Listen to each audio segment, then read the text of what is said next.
to delve into Hillman's writing, which is really his essence as a. I mean, he was a very good speaker, but as a writer, he just completely carries the essence of his gift to us. He's got a capacity. I think he's really the best stylist as a writer that psychology has had. Certainly since William James, and with perhaps in some respects even more so. In fact, Robert Bly, who talked about him in relationship to William James, said that he reads Hillman every day, or this is years ago, that he always read something of Hillman every day, because there is you kind of get these sparks of insight that help one have one's own thoughts, often in contrast to Hillman's, but because of the way the intelligence and wit and often provocateur quality of his style and mood, he's extremely effective in stimulating the reader to have a kind of co-creative experience reading his work. As he says, his form of psychology is a kind of it's in the poetic genre or tradition. It's calling upon the poetic imagination, the poetic intelligence and style of discourse, and he reminds us that Freud did not win the Nobel Prize for Medicine. He won the Goethe Prize for Literature, which says a lot. So we spoke about Hillman's allegiance, on the one hand, to the fallen world, to the world of human limitation and finitude and mortality and suffering and symptoms and psychopathology and messy emotions and the multiplicity of the interior psyche. But it's a world that's fallen in the sense that he's not so interested in the ideal, mystical, spiritual world. But he does contrast the world of the literal, ordinary reality that most of us live in, at least live in the... he contrasts the ordinary reality of mundane, literal life with the imaginal realm, with the realm of the psyche as fantasy, as dreams, as the archetypal dimension. And so he's got this allegiance to soul on the one hand, and this allegiance to the world that the soul inhabits, or that in a sense soul is inhabited by world. He always is reversing and showing how soul is not in us, we are in soul. And he moves more and more towards recognizing that not only does everything that we see in the world, every thought, every perception, is it informed by the soul, by archetypal patterning, by the psyche's intrinsic structures, but in fact the world itself is ensouled. That's the big transition he makes in the course of his career. So there's a fundamental dialectic that he sets up between, on the one hand, the literal material world that is the focus of, let's say, modern scientific cognition, and then the world of our actual experience, that is ensouled through and through. And then he is contrasting that with a third posture of the spirit. So there's spirit, soul, body. There's and the soul represents this third place, this place in between, that is for him a source of great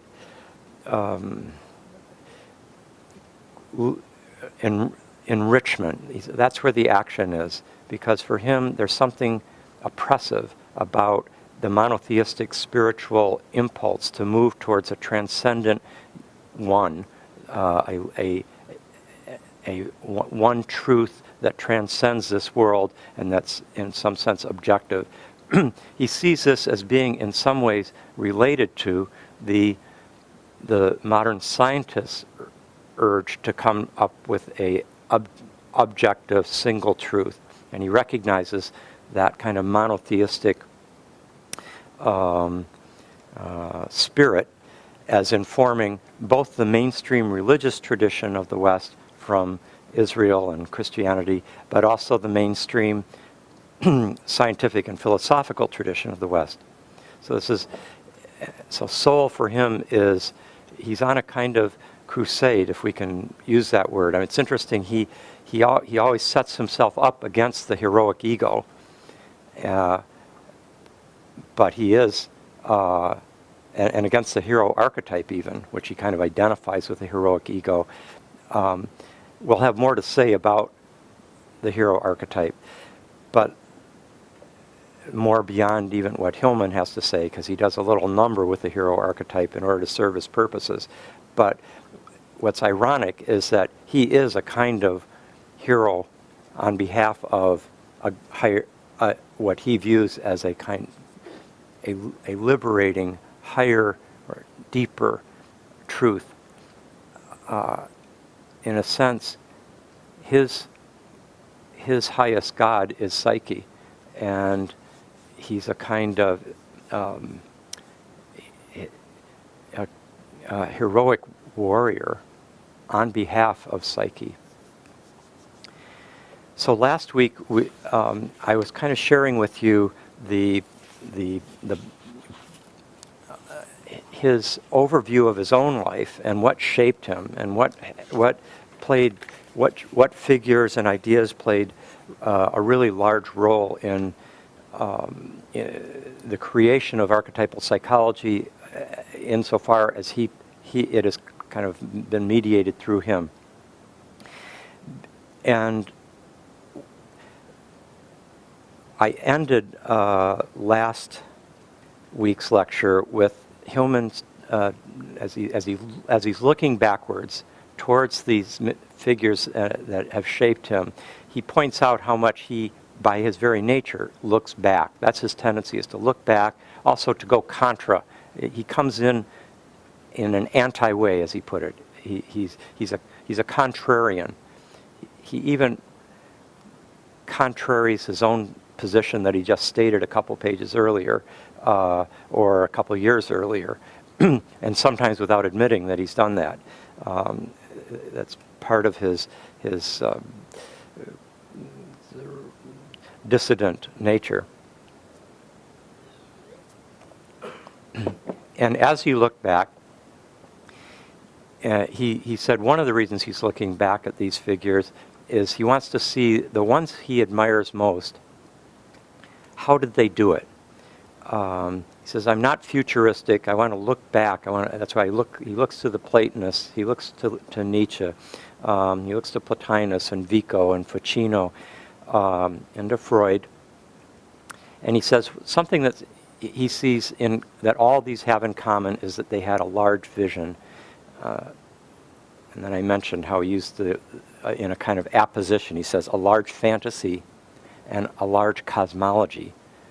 He just goes from a large fantasy to a cosmology, and in that one move, you see how Hermes-like he is. He's mercurial. He's dancing. You can't pin him down to a metaphysical ontology. That for him is getting literal, which is oppressive. He's dancing in psyche all the time. it's kind of like watching a very rich sort of Fellini-like phantasmagoria movie that keeps in the postmodern era, where the narratives and the identities keep multiplying and subverting each other and recontextualizing them, but getting deeper and giving these little illuminations of new meanings as he moves along.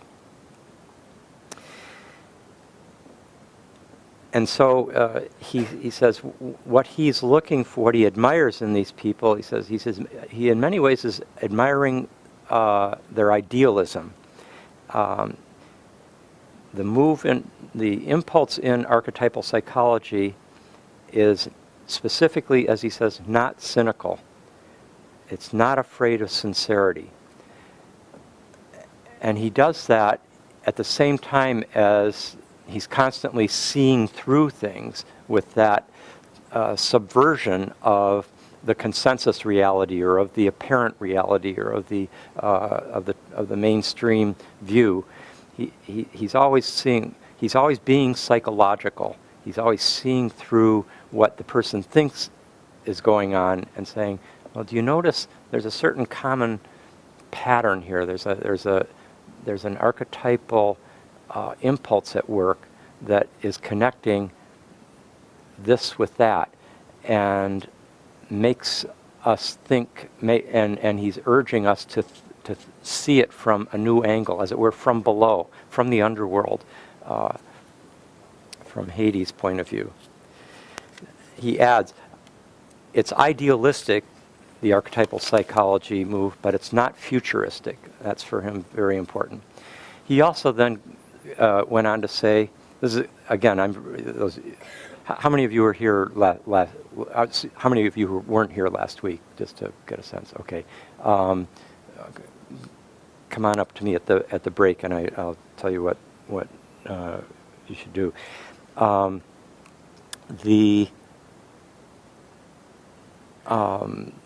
What I'm drawing on right now are lectures that he gave when he was around 70.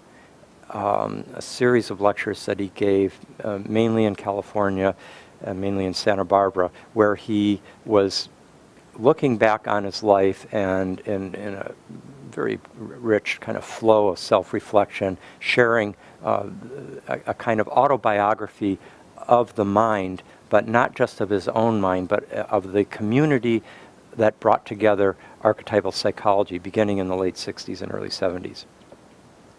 And so he describes this school, if we can use that word in a very loose way. He points out, by the way, that like the academy, Ficino's academy, the Neoplatonic or Platonic academy, is in Florence in the 15th century.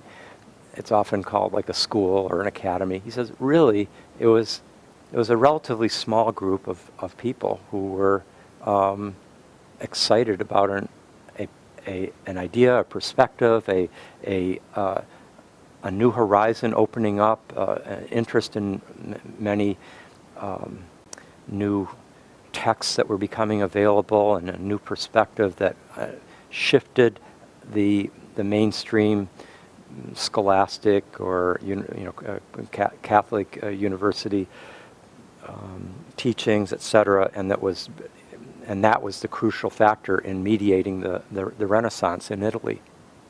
But it was just, we call it a school now, but it was nowhere near as much of a school as, for example, CIIS is. It was far smaller and involving a much more informal kind of active network of kindred spirits. So he describes the archetypal psychology school or orientation as being, quote, not really empirical, despite Jung's claim. Remember, I talked about last week how Jung always was saying that he's an empiricist. And when he says he's empirical, Jung really means he's talking about phenomenology. He's talking about, Jung didn't use the word phenomenological. He said empirical. He was looking at the phenomena of his own experience, of his patients' experiences, of the visions and disclosures, the writings and paintings and images that came from a wide range of figures throughout history were of interest. Those were the phenomena, and he was being empirical in the sense that he was paying attention to the evidence of psyche in all its many forms: art, psychopathology, dreams, etc. But as Hillman's saying, in terms of archetypal psychology, while it is empirical in that sense, it's not empirical in the sense of being based principally on cases. When you read revisioning psychology, you don't have the sense that you're reading a psychology textbook based on a lot of cases.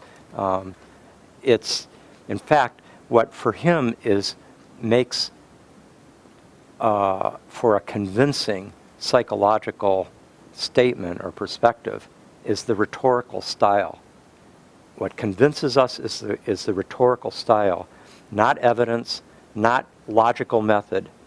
And this goes back to the tripartite division that I had mentioned last week that he got from Christou about the different forms of the ways in which psychology can be validated. Logic is one, experiment is two, and meaning is three. And meaning is specifically in relationship to psyche, or the soul. Experiment tends to be more related to the body and the behaviorist point of view, and logic is much more deductive. So he's very much in the third camp there, and that's why the rhetorical orientation, that's why the style of both the things that you read this week, revisioning psychology and the Saturn on Senec's consciousness, is so stylistically vivid.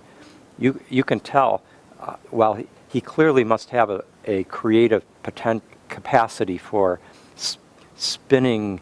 I mean, in one sentence, he's often in the work on Senec's consciousness, he can shift realities, contexts, and new ideas like 4 times in one sentence, just like that. Little comma, 3 more words, you're in another universe, comma, another. But they're all coherently related because he's got this Mercury-Uranus conjunction, just a flash of new ideas and with a kind of little firecrackers going off. And even though that seems to come to him very easily with a kind of spontaneity, there's a lot of art that's gone into the final form that it takes. The rhythm of the sentence, the knowing when you can get away with doing something and when you can't. I'll be discussing some of these issues when I do the all-day art and discipline of writing public program in a couple, when is it, February 18th. But Hillman is a paradigm example of that kind of attention to the presentational style of the thought in order to convince through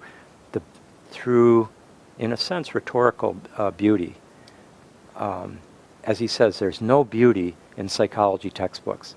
He hates it. He says the soul wants to be swayed. The soul wants to be moved, and nothing moves us like beauty. That's why he points out with pride that the Italians have published everything that Hillman wrote.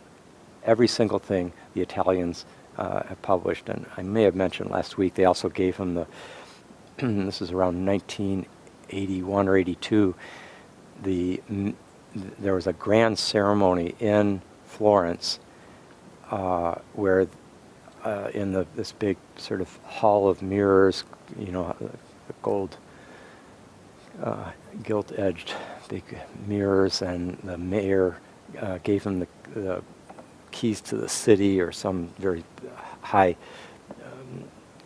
honor with a medal, and as a kind of champion of culture and of the Italian Renaissance and so forth. I mean, you could see Hillman spoke to that part of the Italian soul, and they viewed him as one of them. And he knew Italian pretty well. He's very multilingual, but he told me that he practiced the Italian so that he could deliver the entire lecture in Italian, kind of memorizing it, doing it as perfectly as he could. This was the Anima Mundi, by the way. What became Anima Mundi, the return of soul to the world.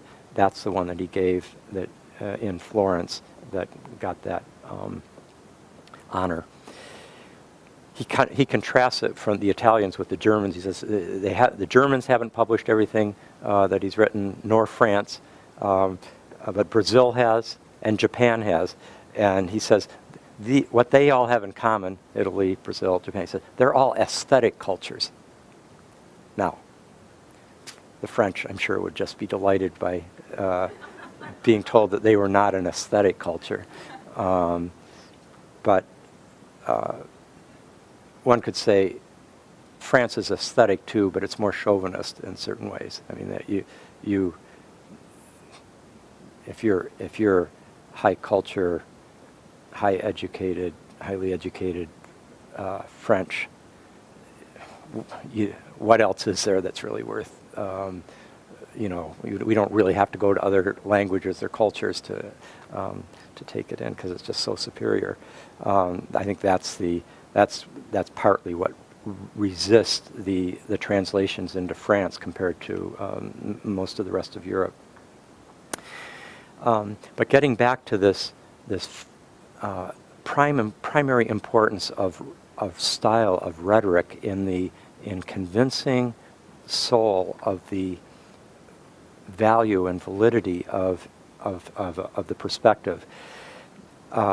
He points out that in the Renaissance, it's not true if it's not rhetorically convincing.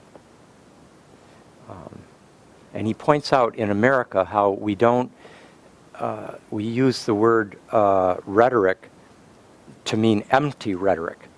When you just say, "Oh, that's just rhetoric. That's just he's just being rhetorical." Obama was often in 2008 criticized for being rhetorical. He could use more rhetoric now, I think, in these more recent years. And in a way, that American tendency to say it's rhetoric, just describing something as rhetorical as being merely rhetoric, is very similar to the way one talks about myth. It's mere myth, just sheer fantasy. It's an urban legend. Well, from another point of view, myth is the form of the most profound structures of meaning that shape and our human experience and give our lives significance.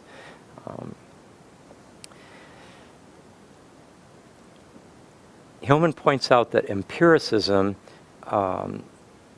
in our scientific terminology and also in mainstream psychology, has been rooted in experiment rather than experience.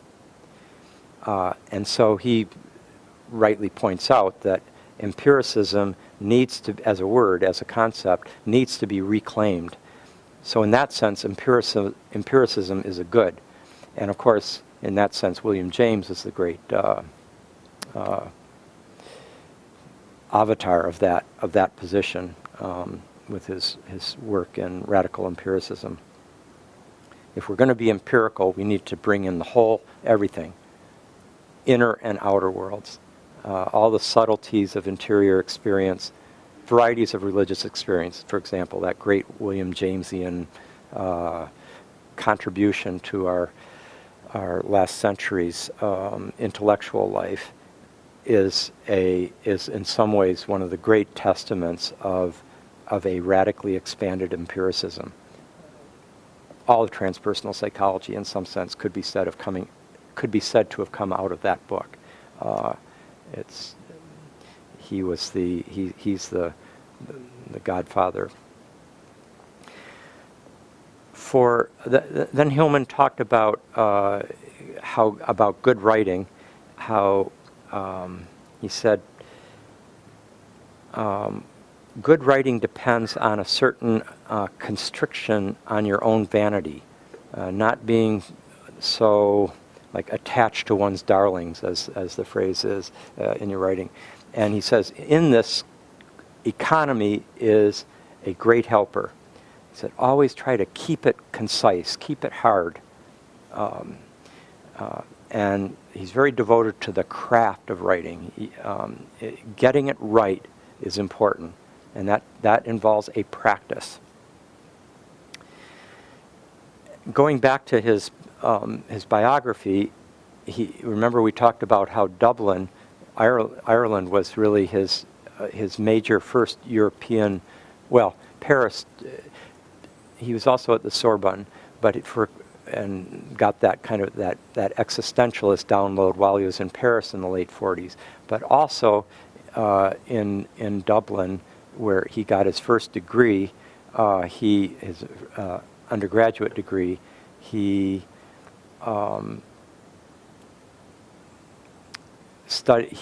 was particularly the literary culture of Dublin that had an influence on him. For about 2.5 years, there was a lot of a richness of experience, and it was outside the universities more, outside of the academic setting, but in the world of the cafes and so forth. And he talked about how there was such freedom of expression there that people would have, not just, he points out, not freedom of opinion, which he sees as being more like a kind of an American value, but freedom of expression.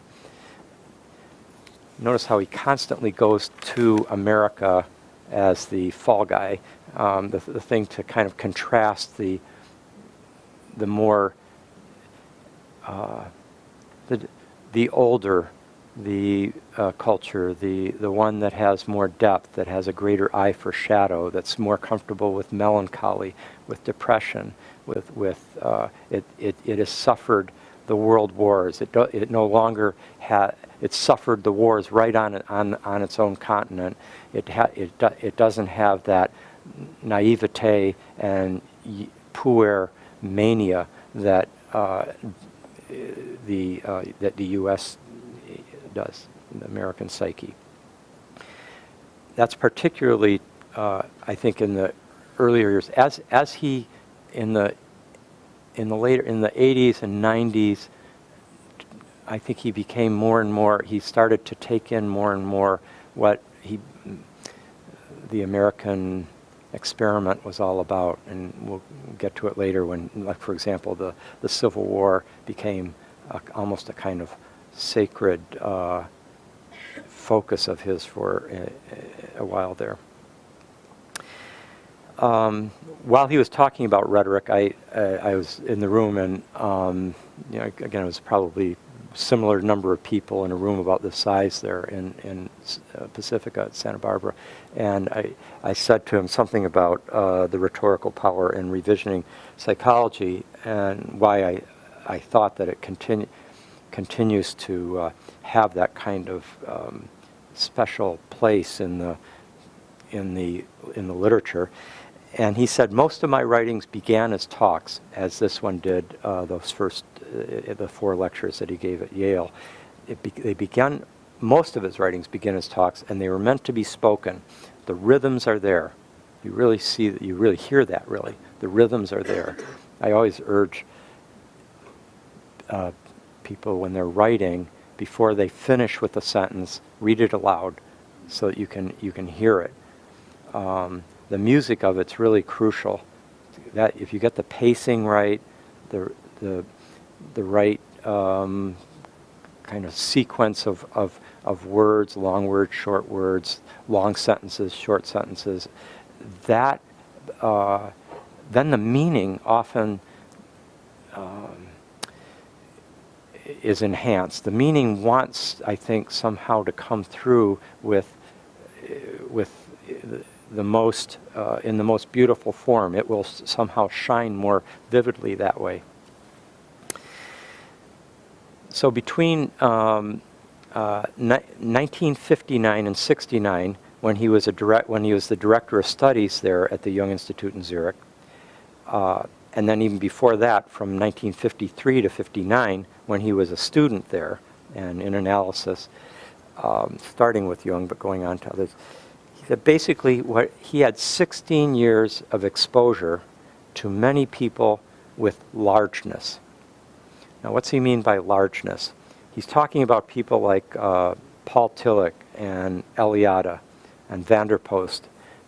He mentions them. He mentions Aldous Huxley, Scholem, Herbert Reed, Joseph Campbell, he mentions, Henri Corbin, Adolf Portman.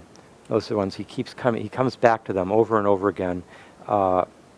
He says, these are people who increased one's own dimensions.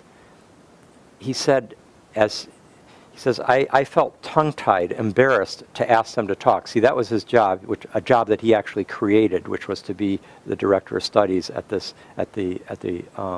Jung Institute in Zurich. And so his job was to kind of coordinate who's lecturing when and to think about it in advance.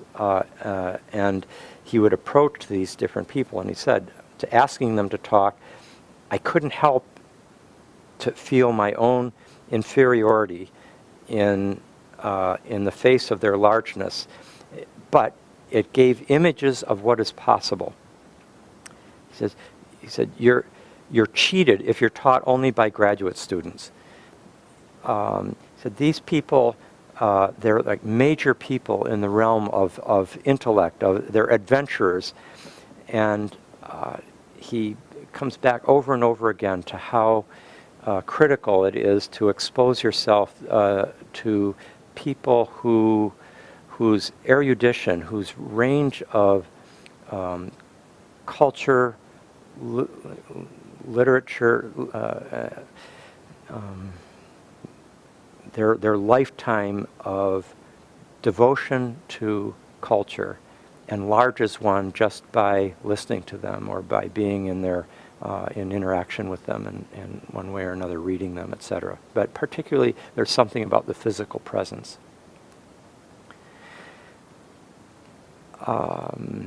Now, in terms of the topics that started from the beginning to engage him, he said, he pointed out how important alchemy was. And he said, I noticed in the mid-60s that no one was teaching it in the Jungian world, even though Jung's work was nearly a third alchemical. Nearly a third of Jung's published work was alchemical.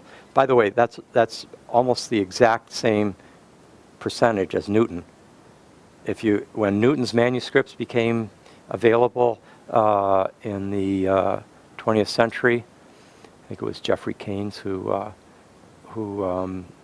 gave a talk about it, having either he purchased the full literary remains of Newton's, and then gave a talk summarizing. And I think the name of that talk, you can probably get it online. It's very remarkable. It's called, let's see, The Last of the Magi. That Newton was not just the first of the modern scientists, he was the last of the Magi.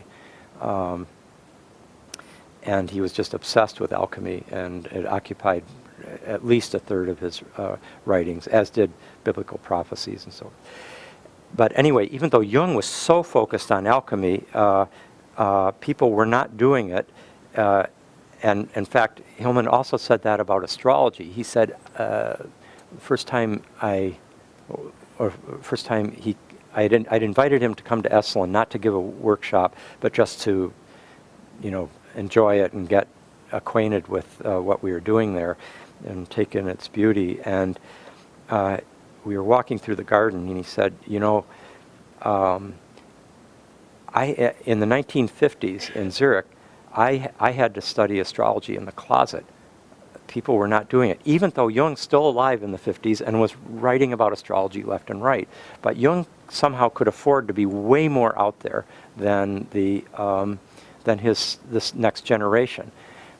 And that's very typical in the sense that, well, if you think about Jungian analysts attempting to gain professional parity with the psychoanalysts, the Freudians who had the upper hand at that point in the psychiatric world, to have astrology and alchemy be your calling cards doesn't exactly recommend you to high intellectual status. And so there was a kind of concealing of that, just as, by the way, Newton's alchemy was concealed by his literary executors and even by Newton himself. To some extent, Jung did a certain amount of self-censorship. He didn't talk in public about how that he was using astrology with all his patients, but he did in private. And I think those were all very intelligent, strategic moves.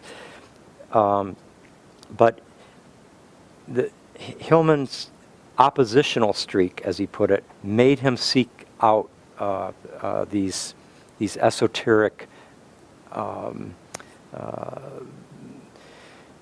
strands within the tapestry of the Jungian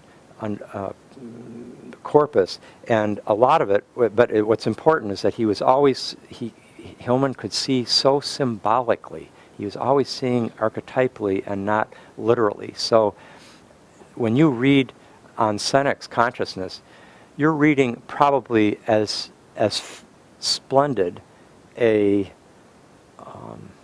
treatise on the Saturn archetype as you're likely to read ever. On the astrological Saturn. It's just, he's got it down so well, so richly in so many dimensions. But it's, for him, less important where you have Saturn in your birth chart than to understand this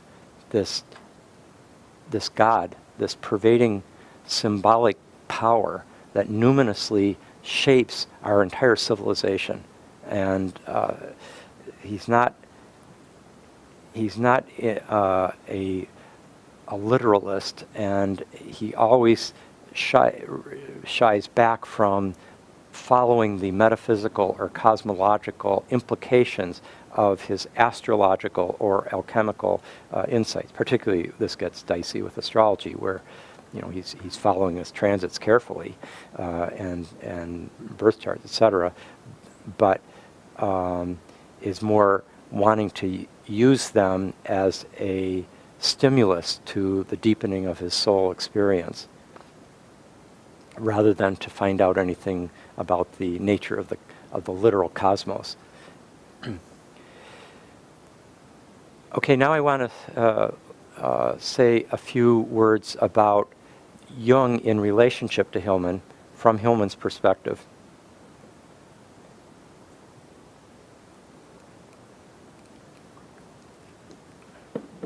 He says, I offer you a way into Jung and also a way out of him, particularly out of his theology. And about 12 years ago, in 2 different weekends, he did, they were a couple years apart, I think, maybe a year apart. He did these splendid seminars, sort of public seminars on revisiting Jung, and it was kind of like, here he was in his 70s looking back on Jung and Jung's whole life and contributions, and you could sort of, while a certain amount of Hillman's work can be seen as a striving against at least orthodox Jungianism, you can, by this point in his mature years, he's and elder years, and when Jung is, remember in the 90s when the Jung cult came out, and there was by what's his name, Richard,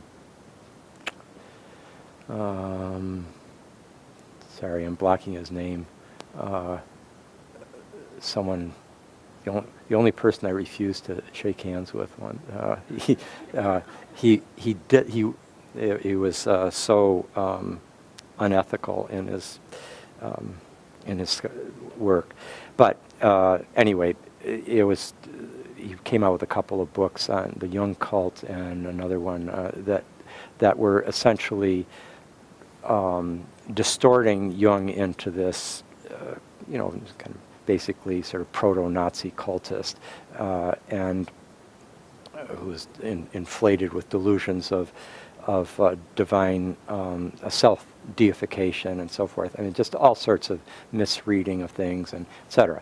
But Hillman points out that impulse to take down the exalted Jung was a compensation to the over-exaltation of Jung within the Jungian community, and but he in this series of talks that he gave over these 2 years, he did something. One of the titles was "In Defense of Jung," and there is a very noble revisiting of this great figure who had so much influence on Hillman's own life, but also in the kind of dialectical way. So he points out how Jung is subject to many readings. What are the essentials, though, in Jung? What's consistently thematic? Now, when he does this, and when he kind of lists what he views as the most essential themes within Jung, he's doing it from his own perspective. So he's pulling out, in a way, those strands within Jung that he can most ally with and that are most vivid. He says over and over again in different ways, every psychology is a confession. He's getting that phrase, by the way, from Nietzsche, who says every philosophy is a confession. Now, that was a big move when Nietzsche said that. Every philosophy, even say every science, every perspective is a confession. That's why Nietzsche's the Socrates of the postmodern period. He's the person who articulates in the most compelling form possible how much what we think is objectively true is, to an indeterminate extent, being shaped subtly by the structures and assumptions of our own subjectivity, often in ways that we don't want to know about. But Hillman is now wants to revisit Jung and get to what he sees as the essentials, and you'll see how much the essentials in Hillman's Jung are, in some ways, the places where Hillman can bridge to Jung in a vital way. So the very first thing he points out is how interested Jung was in the odd phenomenon. Parapsychology, the theory of associations, out of which the whole idea of complexes comes from that, from the association experiments. Even the association experiment itself is looking at the odd phenomenon, where a person's being tested to see how long they take before they come up with a word in response to the word given by the tester. It's checking to see is there something odd, because where the odd thing is, where the anomaly is, that's where there's something happening underneath the surface that should be attended to. The odd distortions. He was interested in flying saucers, this is Jung, in Kundalini, in the I Ching, in synchronicities, the odd phenomenon, synchronicities, that odd coincidence that just makes you go, what? How could, what's going on? Who's orchestrating this? He was interested in schizophrenia. Each of these are the odd phenomenon. Now, he was interested in these because it's the stone, and this is a classic Jungian trope. Jung would say over and over again in a kind of biblical, in a directly biblical way, he'd say, it's the stone that the builders reject. That's what becomes the foundation. That's what is discovered to be essential. The stone that the builders rejected.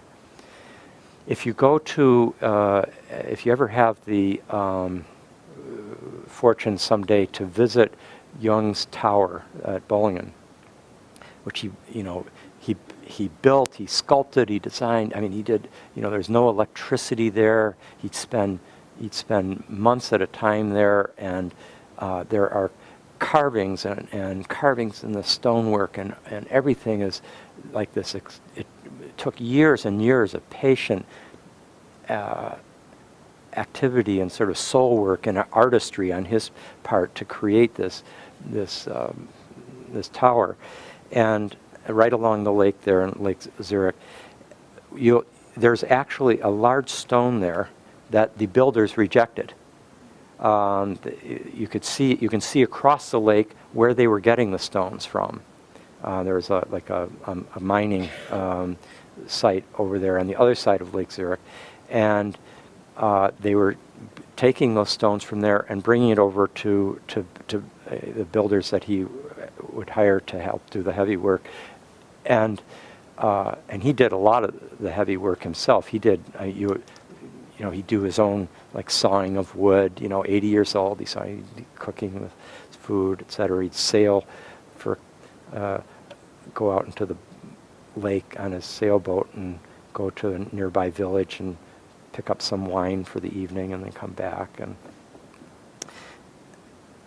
that's a lot of Jung's depth, I think, was made possible by his capacity to withdraw from the busy, mundane world for hours at a time, or sometimes days at a time, or occasionally more, so that he could pay attention to the interior world. Very difficult to do today, but so important.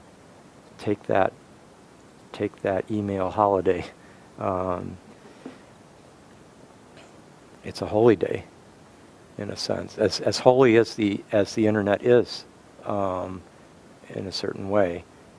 But if you're always plugged in, you never have that chance for the depths to speak to you in the silence that you need to have sustained to hear.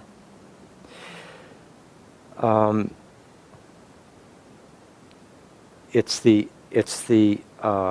stone that anyway, so he took the stone, this one stone that the builders, it wasn't right for the building. They sent it over by mistake, and Jung, of course, said, "Don't send it back. That one's mine."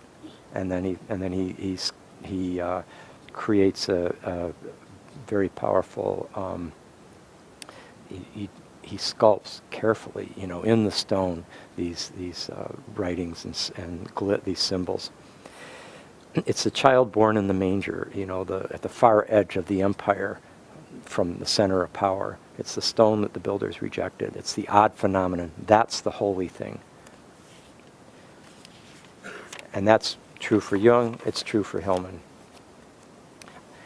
The next theme that he stresses in Jung is the archaic, the archaeological orientation of Jung's psychology. And this is the dream that Jung has of the levels of history in his own home in the dream, the levels of history in his own psyche.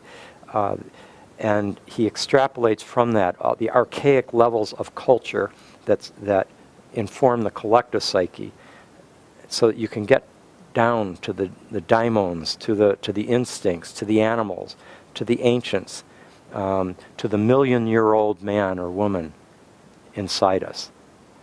That archaeological orientation, that archaic orientation, is crucial to Jung. And Hillman points out something I'd never noticed until he said it, but it's so correct. He said, you don't find quotes from great spiritual masters in Jung. you get archaic quotes from the odd occultist, the barely known alchemist in the later medieval period or early Renaissance. I mean, it's just that's what he's interested in, that odd phenomenon. Third thematic in Jung is the phenomenological. Look at things as they are, just so. That's his empiricism. And paying attention to fantasy. Fantasy reflects the psychic energy in image form. He quotes Jung, fantasy as imaginative activity is a direct expression of the psyche. Next, he points out that Jung was a heretic. And as I mentioned last week, Hillman delighted in the fact that at Jung's funeral, there's a little church near Jung's house where the funeral took place. I saw it a couple of years ago. And the minister there actually called him a heretic in the course of the sermon, in the course of the funeral. I'd love to know the tone of voice that, like why he was saying it or in what context. There's different ways of saying it. Obviously, when Hillman says it, that's high praise. And he points out, as many of us know, that a lot of Jung's greatest papers were on the Trinity, on the Mass, certainly Answer to Job, where he added adding the fourth to the Trinity, adding the feminine principle to remember how Joseph Campbell used to call the Trinity two guys and a bird.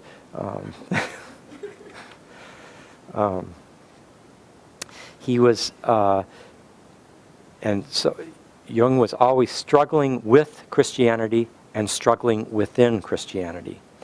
And Hillman says, I too have been affected by this struggle.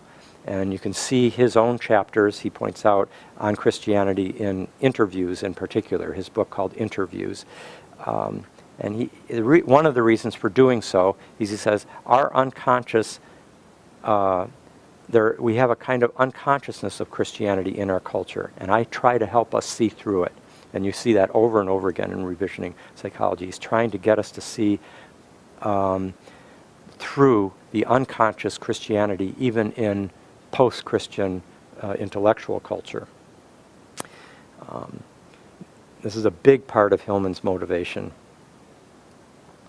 Now, he feels that Jung has, when you read Hillman on alchemy and compare Jung on alchemy, you'll see a difference. And this difference has to do with, Hillman feels that Jung has, unfortunately, in his point of view, in Hillman's point of view, read alchemy in a Christian way, in the sense that he sees the alchemical process as leading to a goal. That's like a real negative in the Hillmanian value system, leading to a goal. That's so, 20th century American. Leading to a path of salvation. And this way of reading alchemy is followed very strongly by Edinger and von Franz, who were the principal second generation Jungian, classical Jungians, who were kind of protecting what they saw as the Jungian legacy with quite a bit of fierceness. And Hillman, this absolutely brilliant, creative new generation, was like the problem for Edinger and for von Franz, and vice versa. So Hillman, by contrast, reads alchemy phenomenologically as a background of psychological moves. Not as stages and all that. And this reflects Hillman's whole focus, which is Hillman, he's not into being healed. He's not into being graced with a mystical, transcendent experience with a sense of the sacred marriage that is the alchemical achievement or climax. Or he hasn't, this isn't part of Hillman's universe, like this the sacred marriage, the spiritual rebirth, initiation. And because it isn't, but because at the same time he's so deep-souled and symbolically discerning and sophisticated, he reads alchemy as something that opens up richness of soul, here and now, in the fallen world, in culture. And so that's why that's how he reads the alchemical works, and he dislikes fitting all of alchemy into the Jungian program of unifying the opposites, conscious and unconscious, king and queen, ego and self, which is what Jung did, what Edinger did, what von Franz did. I mean, Edinger in particular is a kind of reifier of Jungian thought into a kind of system. And Hillman sees the shadow of that, of constantly seeing the world as constructed by opposites that lead to a synthesis. He's kind of anti-Hegelian in that way. And by recognizing this shadow, he's seeing the shadow of people who devote themselves over muchly to the individuation process. And think about that. I think we can all agree, we can recognize this. You recognize it whenever you're in an ashram. You recognize it when you're in, even in worlds that are more psychologically self-reflective and self-critical in this way, but where Jungian individuation, or let's say in Stan Groff's world of where the focus is on the death-rebirth process, ego death, the perinatal journey. If there is too much emphasis on the goal of individuation or the goal of the ego death and spiritual rebirth, this is me talking, not Hillman, but I think it's in the spirit of Hillman's point of the shadow side of that that obsession. That's where spirit can indeed become oppressive over soul.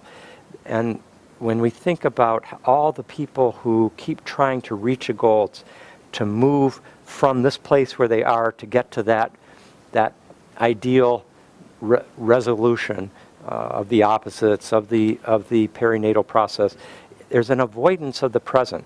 Now both Jung and Groff are themselves, they have built-in correctives to that. They're very aware of this shadow. Groff's point always that the way to moved towards rebirth is not to strive for rebirth, it's to accept being in hell, and you're never going to get out. It's surrendering to hell that is the crucial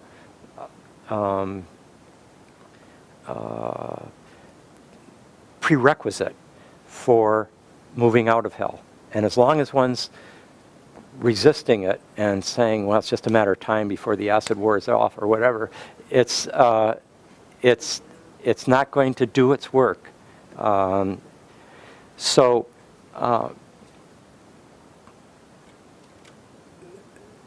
Let me add, though, that you can also see a shadow like this in Hillman's followers, but a very different form it takes, which is that attempt to try to be as witty and erudite and elusive and ironic and postmodern and very rhetorically eloquent and dismissive and cleverly elusive as Hillman is. Virtually everyone fails. And there's few things less edifying than seeing somebody really fail at trying to be just like this this master, instead of being yourself. Like Hillman is himself. I think that's one reason why Hillman is so compelling, is that there's something about him that has embraced being himself in all his flaws and faults and idiosyncrasies. He's very comfortable in his own skin, even in his discomfort in his own skin, if you can follow me on that. I saw one day Gregory Bateson, this reminds me of something that Gregory, who he was like about 79 or so. He was in his later 70s. Let's see, this was 1979, so he would have been about 75 at this point. He's at Esalen, and one day there was maybe 10 or 12 of us in the big house living room. Gregory had gone there for his last 2 years before he died. He knew he had a terminal illness. And we were all in a circle, and for some reason at this point of the whatever group, I can't remember the context, everyone was sharing kind of like where they were in their journey or how they were doing, etc. And everyone, of course, was younger than Gregory Bateson, and he had kind of a large belly, and he looked like almost like a kind of Mount Rushmore sort of face, and he's just kind of lying back, semi-recumbent on those big pillows that are in the Esalen meeting rooms.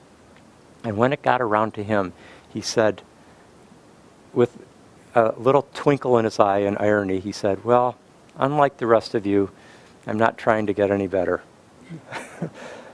I'm just kind of fine with myself the way I am." And he meant it. And I think Hillman, who had a much more sort of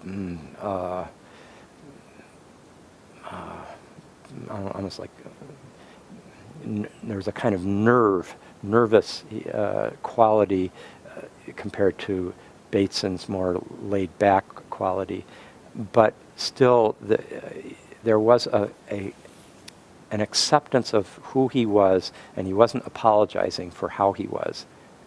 And I think that gives a person a certain power. Now, getting back to this resistance that Hillman has to the world being constructed by opposites, that is so essential to the Jungian frame of reference. I have to say, if you look at Hillman, just what you've read this last week, you can see this over and over again, how much Hillman does that polarization. It's spirit versus soul. It's Hellenic versus Hebraic. It's monotheistic versus polytheistic. It's literal versus imaginal. He's really got the sharp polarization. It's very dualistic.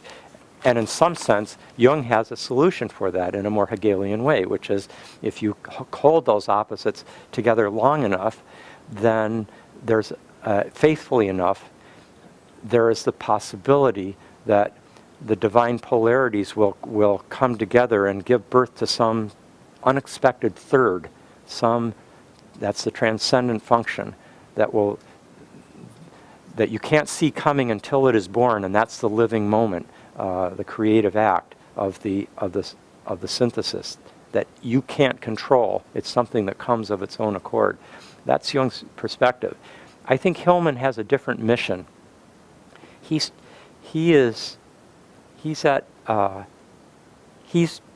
serving the tightening of the dialectic. He's serving the fidelity to those polarities without moving prematurely to a resolution.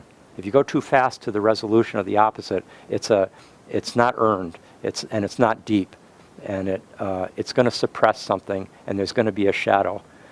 And I think Hillman, by not moving at all towards salvation, a resolution, the divine synthesis, he is serving the divine synthesis, but in a way that I think in that respect he is doing what the entire postmodern project is doing, which is to tighten the dialectic. not allow an easy way out.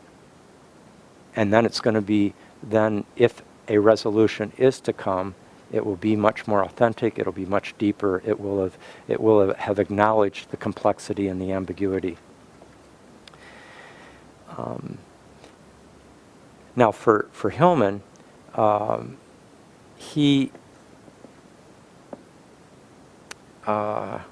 conjunctio is not an achievement of union. For him, the conjunctio oppositorum, the conjunction of opposites, is something that will help us. It's a way of avoiding the inflation of one-sidedness. So, for him, it's always important to, whenever you are in one place, the opposite is there. The opposite is implicit. If you're in a position of revolution, the dogmatic rigidity is implicated. It's right in there that you're rebelling against. This pervades the brilliant essay on senex. Wherever there's senex, the puer is there. Puer is short for puer aeternus, the eternal child. The old and the young are mutually implicated. The senex is implicated in the puer and vice versa. And we, even biologically, you see that, how much like the very old person can become like a child. And the very, very young infant, just born, can look like a very old person. The synthesis of opposites is already there in a very kind of vivid way.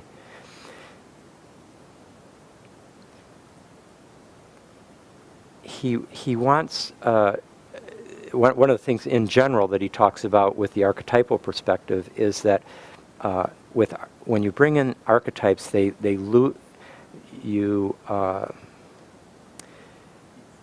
moving beyond the dryness of conceptualization and allowing a moistening by life. And you can't just make that happen.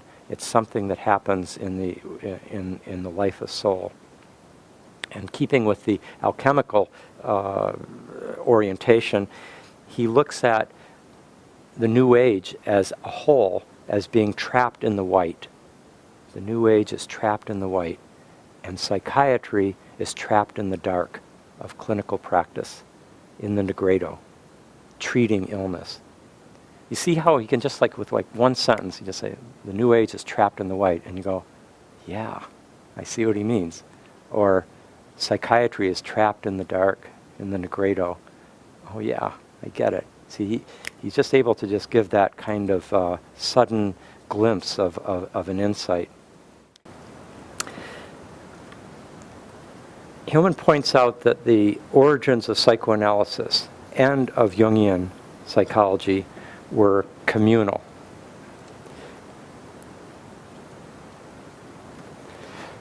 Okay, I'll repeat. Hillman points out that the origins of psychoanalysis, as well as Jungian psychology, were communal. Those of you who know the history know it very much like after 1900 in Vienna, and then after about, let's say, 1916 in Zurich, the Freudian circle began in the Viennese context. The Jungian circle began in Zurich with the founding of the psychological club. And then this was true in New York decades later, and then again here in San Francisco when Joseph Henderson and Joe Wheelwright founded the San Francisco Jung Institute. It was very much communities that brought them about, and with a certain kind of leadership. And you had to have 50 hours of analysis to be in part of the club. Then Hillman makes a little aside, and he says, community begins not in what you need, but with what you are needed for. That's the start of community. If you're not needed for something, who needs you? Community is not there to solve your misery. This is, as Hillman said, it's more like, can you hold this plank? That's where the community begins. Now, we'll return to the founding communities in a minute, or a little later, but another big perspective within Jung that Hillman has an important take on. I mean, Jung, as we all know, mediated the return of religion and of a spiritual dimension. Those are very complexly overlapping things, and I don't look at religion as being the villain, and spirituality as being the positive thing. It's much more complicated than that. But we all know that Jungian psychology, beyond psychoanalysis, played the crucial role in returning the religious and spiritual sensibility into the psychological domain, into psychotherapy and so forth. But Hillman has a particular take on Jung's religious attitude that's important. It's completely there in Jung, but Hillman highlights it. And this is the extent to which Jung's religious attitude, and particularly, let's say, his ethics within the religious attitude, arise from a state of unknowing, a state of uncertainty. Thus, caution and care and mindfulness and respect for the unknown, for the unconscious, for what's beyond the visible scope of the solar consciousness that sees things clearly. It's what's just past that. That's what we need to be conscious of. And that's that ethical awareness that there could be unconscious motivations in what we're doing, that ethical conscience of and consciousness of the shadow in our light. That's an enormous Jungian contribution. It's already, Jung's drawing on a huge lineage that goes back to the Hebrew prophets and Socrates and Plato, and definitely strong in Christianity. It's very strong, beautifully, in St. Paul, in St. Augustine. It's huge, and that lineage goes right up through Luther or Calvin or Harriet Beecher Stowe or right up to Jung. He's carrying that, but it's a recognition that ethics derives not from principles, but, and this is Hillman's framing of Jung, but from the presence of invisibles, of gods, and of God. Now, for Jung, Hillman emphasizes, the unconscious is a negative borderline concept. We have to get beyond literalizing the unconscious. In a sense, there's no such thing as the unconscious. We have to move more towards recognizing the unconscious is it's an adjective, not a noun, or it's a verb. It's an adverb. It's an awareness that there's always something on the other side of the edge of our consciousness, and a sensitivity to the presence of others, in this case of the invisibles. Now this can broaden out to that greater sort of post-colonial, postmodern, multicultural awareness that has taken so many forms in our lifetimes, of the awareness of the other, that subverts the totalizing egocentricity of the, let's say, Eurocentric, patriarchal, white, male, adult, rational self. The other as the other culture, the other race, the other sexual orientation, the other species, the other era, the other mode of consciousness, These are all others that the evolution of an authentic ethics needs to take into account. But within the depth psychology perspective, this particularly takes place through becoming aware of that which is we are unconscious of within ourselves, which in its depths leads to all of the others.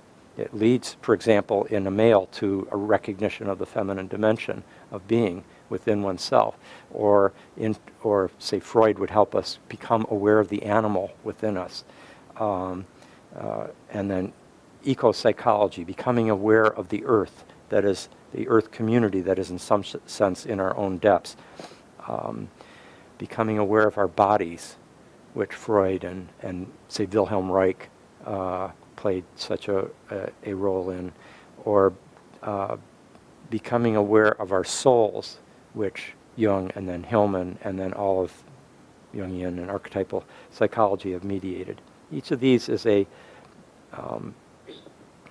an ethical sensitivity to that which we might not be taking into account in our ordinary state of kind of daylight egocentricity. And bringing this back to the religious context, God, for Jung, is in whatever crosses my path and makes me stop and stumble, or makes me recognize that, makes me recognize something that I wouldn't have otherwise recognized. It's that trips me up. It's as Hillman puts it, it's a primitive view of religion. Not primitive meaning stupid, primitive meaning primal, tribal, awareness that there's spirits just behind that tree that I need to be conscious of, or I'll get tripped up. And when I do get tripped up, that's a sign that something's not being taken account of by my one-sided consciousness. There's two other particular ideas that Hillman singles out as crucial in Jung. One is the multiplicity of the psyche, which all archetypal psychologists write about. Volume 8 of Jung's collected works particularly focuses on that. But Hillman points out that even outside of depth psychology, in our own era, we've seen someone like Howard Gardner, the Harvard scholar, psychologist. Howard Gardner's idea of the theory of multiple intelligences. That's increasingly recognized right now, and that is beginning to broaden in academic culture a recognition of the multiplicity of psyche. Also, there's and this is a point I never really would have seen if Hillman hadn't put it this way about Jung. He says, for Jung, the psyche, he's more interested in the structural rather than the dynamic in the psyche. I would have thought, well, there's something so dynamic about Jung and about archetypes, and Hillman's so dynamic. Freud's the more staid thinker, more rigid. Why is this sort of more positive word, dynamic, being given to Freud, while Jung's getting the word structural rather than dynamic? But then he unpacks it. Hillman unpacks it. He says, like, Freud was dynamic in the sense that he's always interested in a kind of almost like a hydraulic vision of what's going on with the psyche in the body. Like it's the what's pressing on, like the id is pressing in on the ego, on the superego. It's causing things. It's by contrast, Jung is more into complexes. He's not so much into the developmental as Freud was. Jung's more into like the map. What's the dominant archetypal complex? What's recessive at any moment? What's dominant? But it's not so much focus on a dynamic narrative as we see in Freud. and psychoanalysis. And in that respect, I'd say, this is just my sense of it, Freud is a brilliant storyteller. Like, he really writes great case histories in a way. He's kind of like Darwin in that way, or Oliver Sacks. He tells a story about this case that you read in the same way that you'd read Sherlock Holmes' story. It's got a kind of dynamic narrative drama to it. That's not so much the case with Jung.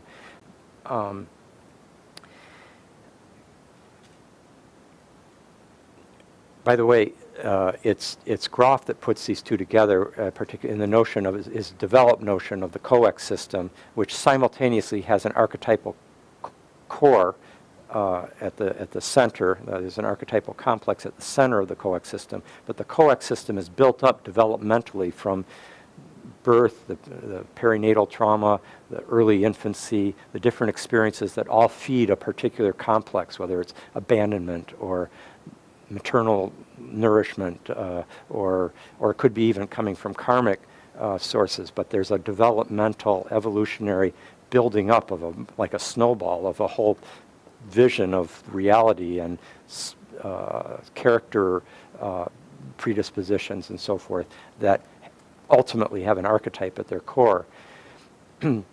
Groff's notion of this comes very empirically through people doing very deep experiential psychotherapy, through LSD therapy and other, where people would just start bringing up spontaneously recovered memories and be reliving them in a non-ordinary state of consciousness that kind of unpacked the present complex through a series of deeper and deeper biographical and then even prenatal and archetypal collective ancestral experiences that feed into it. So that's where you get the kind of combination. Now at this point in his talk, there was someone from the audience asked, he was talking about something about watching, I guess it was during the break, there's workers were fertilizing the grass out there on the big lawns there of the Pacifica campus, and Hillman said, it's also spreading the shit. And that's a perfect example of how Hillman cuts through from the more genteel or inflated way of looking at something and goes and kind of brings it in his informal asides. He brings in that kind of demystifying, deflating perspective. Another point, he says, after the conjunctio, it's not always a huge thing. It might be followed by a hamburger. So this is Hillman's modus vivendi. Now, from the very beginning, and you can see how much this is rooted in Hillman's own psychology and own process, he focused on the systematic study of myths in our symptoms, in our pathologies, in our psychic disturbances, also as these manifest in our cultural life. So the first one was Pan and the Nightmare, which he now regards as being too Germanic in style, not enough Italian. And then after that, he did Dionysus and Hysteria. He did another one on Hades and the underworld and rape. He did one on Aphrodite and pornography, another study of Athena and normalcy, one on Hestia and analysis. He had notes on Apollo. And in all these, what he's doing is, as he put it, I wanted to contest the idea that the gods are dead. Notice how he always does it in the negative. It's like, I wanted to contest that they're dead. He's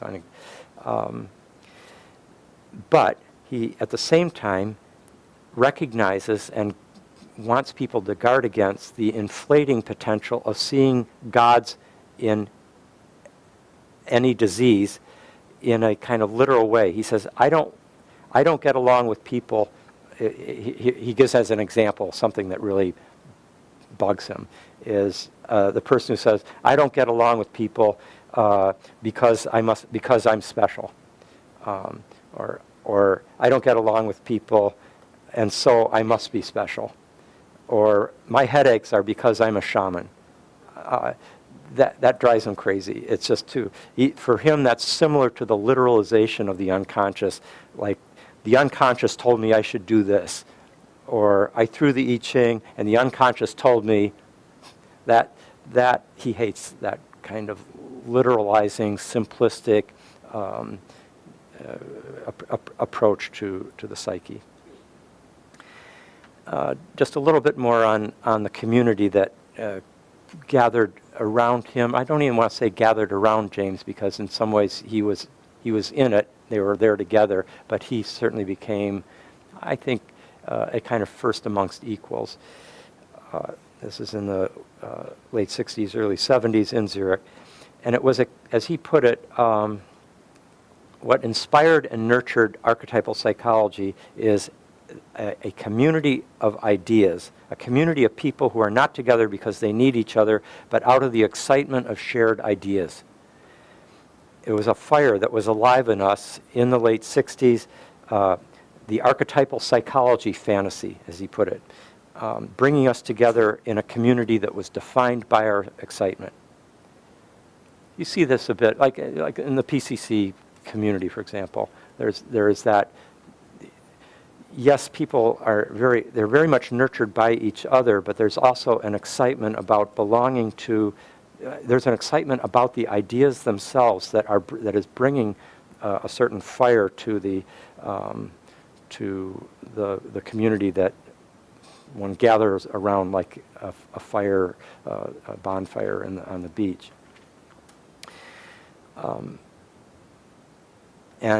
When this archetypal psychology fire started burning suddenly, April 69 was the key moment when he and Patricia Berry and one other person were visiting London, the Warburg Institute, and they just kind of had this revelation of the imaginative soul tradition that was at the heart of Western culture, in the icons there, in the manuscripts and so forth. And they came back to Zurich with inspired. That period there in the spring of 69, really 68, 69 more generally, was a period where many, many things were being born at once. I mentioned like transpersonal psychology is born then too. Radical feminism, radical ecology comes out of that period. The Woodstock Nation, the moon landing, the making of the countercultures, Theodore Roszak's book. The internet literally has its first manifestation.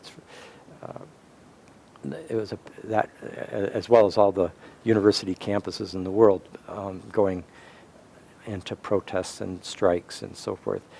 And it was gripping different people in different ways. And in this particular context, in Zurich, it became the archetypal psychology community.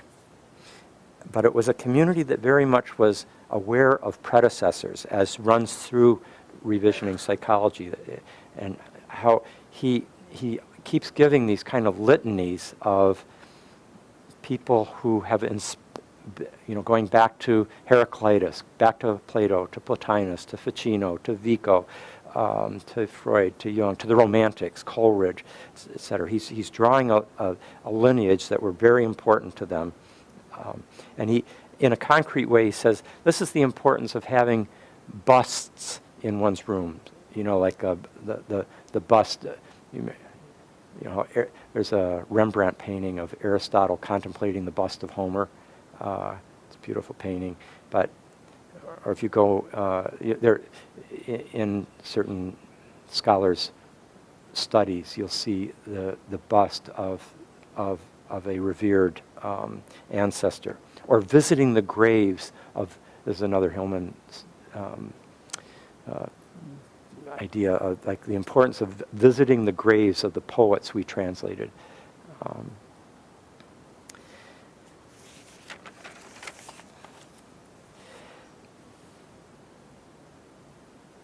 Okay, let's now let's move into for our final hour here, right into revisioning psychology itself as a text, and I'll bring in a few things about it myself by way of setting a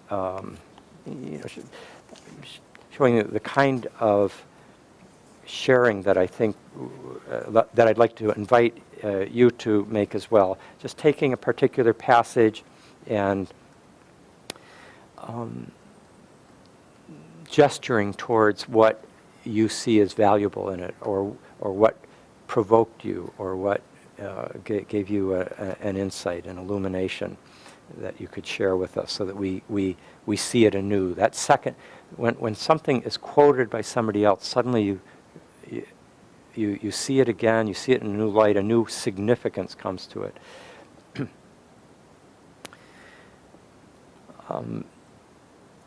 One of the things I especially value about the introduction to begin with is that marvelous way in which he has a first of all, it's a kind of tour de force. Within the very first few pages, he makes a daring attempt to define or understand or gesture towards the meaning of soul. Wow. And then he does the same thing with archetype. Two of the most kind of elusive ideas or realities that one could, and he sheds light on them in such a remarkable way. Look at the great description of soul, where he gives first 4 qualifications. Let's see, this would be on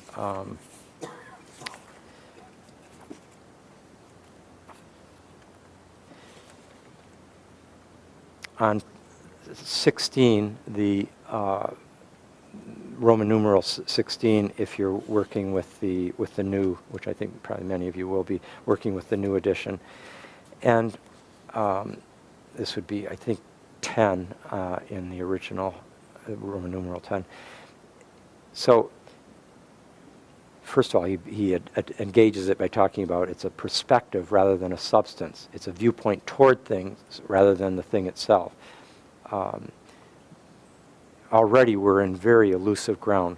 But then he gets quite specific when he looks back at an earlier time when he gave 4 different qualities or attributes of soul. One of them is the soul makes meaning possible. Secondly, it makes events into experiences.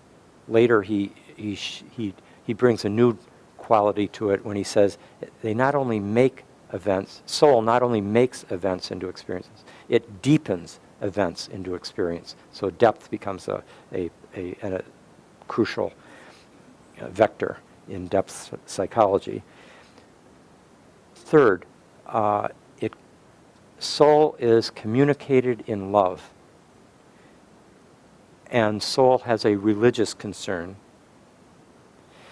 and its significance in love or religion derives from its special relation to or with death.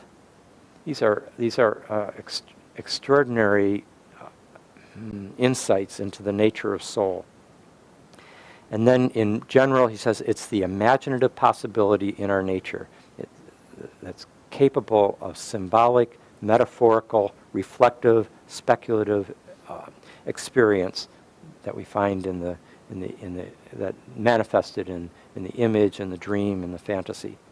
And then look at all the ways throughout from right at the beginning, and really on every page, there's always quite arresting images that he uses.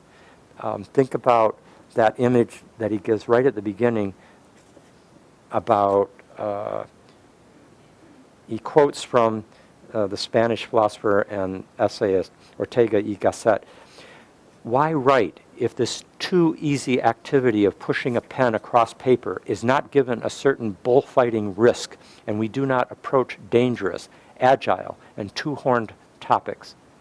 I mean, right away, Hillman's there at his desk, in a study, but he's the bullfighter, he's the matador, he's dealing with a life and death urgency, with a dangerous two-horned, see how even there, the two-horned topic, the paradoxes, the ambiguities, the polarities that he's constantly having to negotiate, and where it's dangerous to work with them, because he's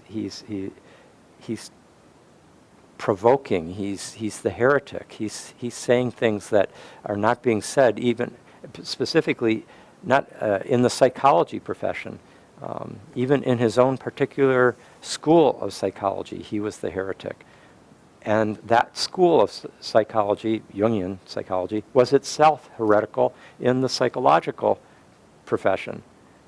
And psychology itself is heretical in the modern project, even though it is such an outgrowth of modernity and necessary to the modern.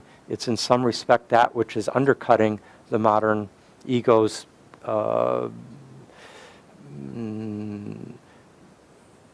naivete and inadequate self-doubt. So in all these respects, he's taking on two-horned topics, but notice how he does that with an image.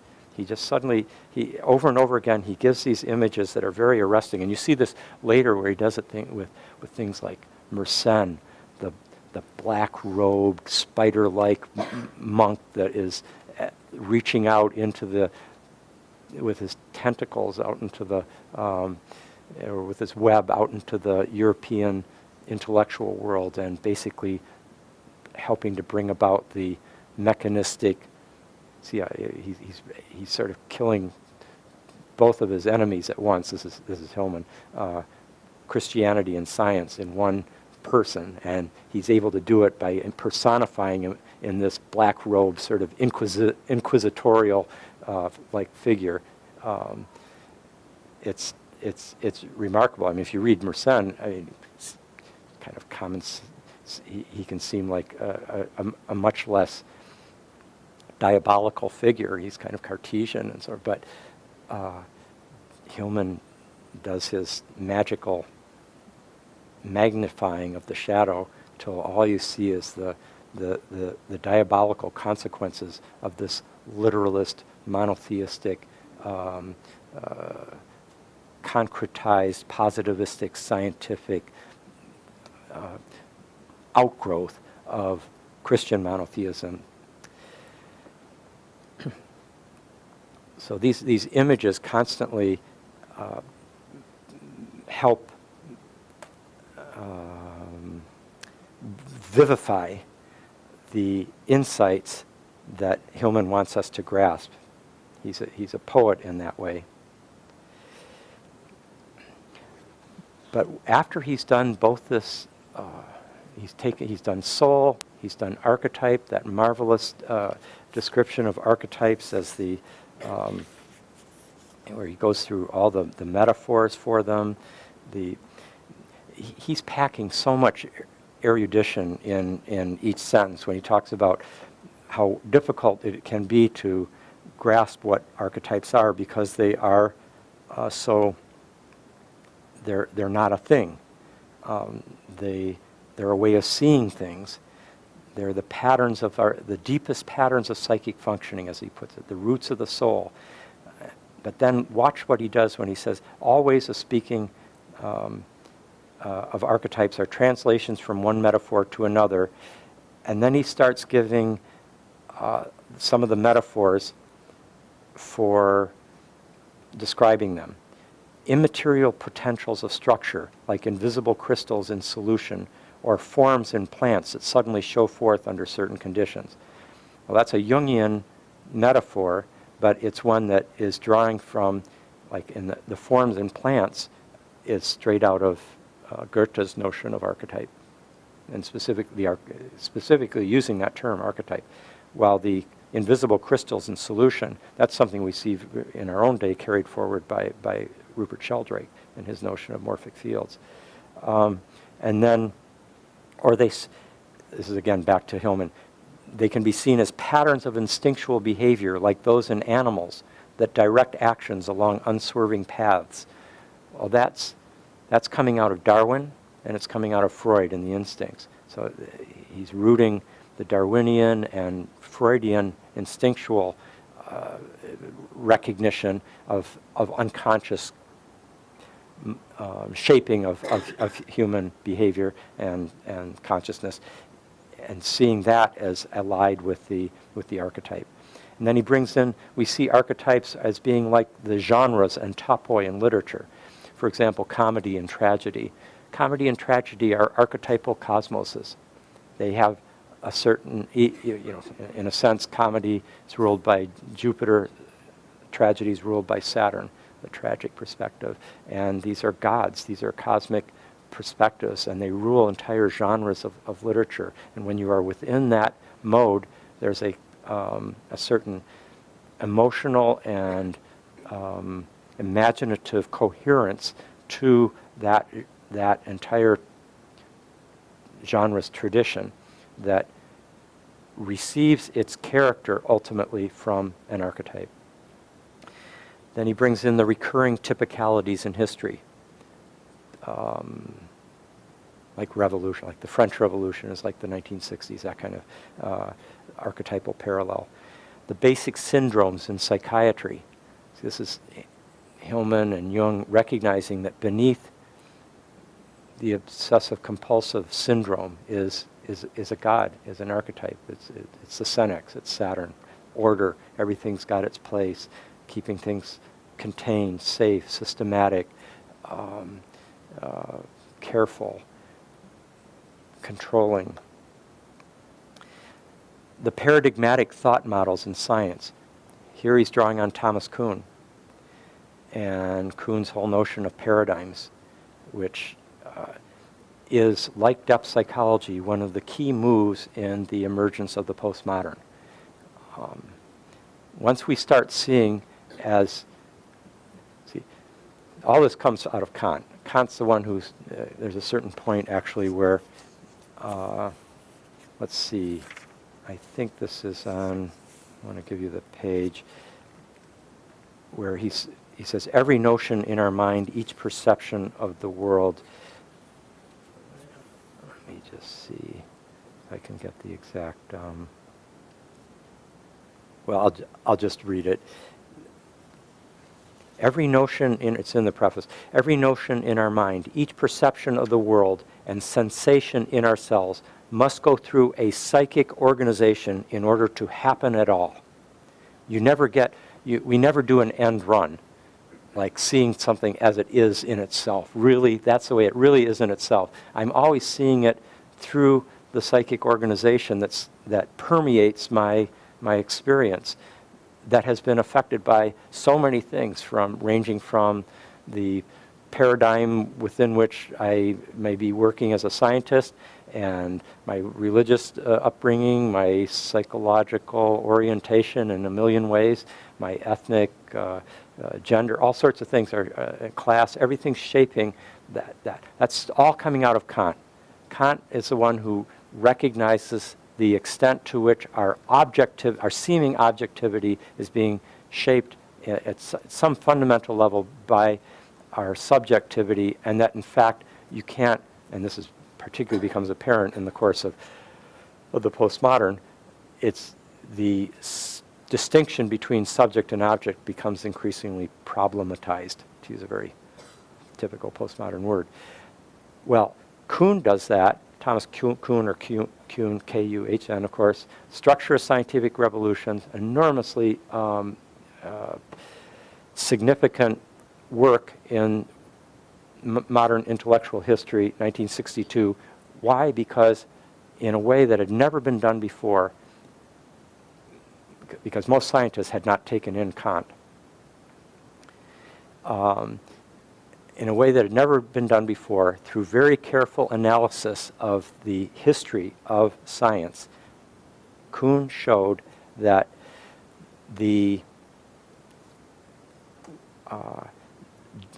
that science itself cannot claim to be moving towards an ever more real, ever more objective grasp of an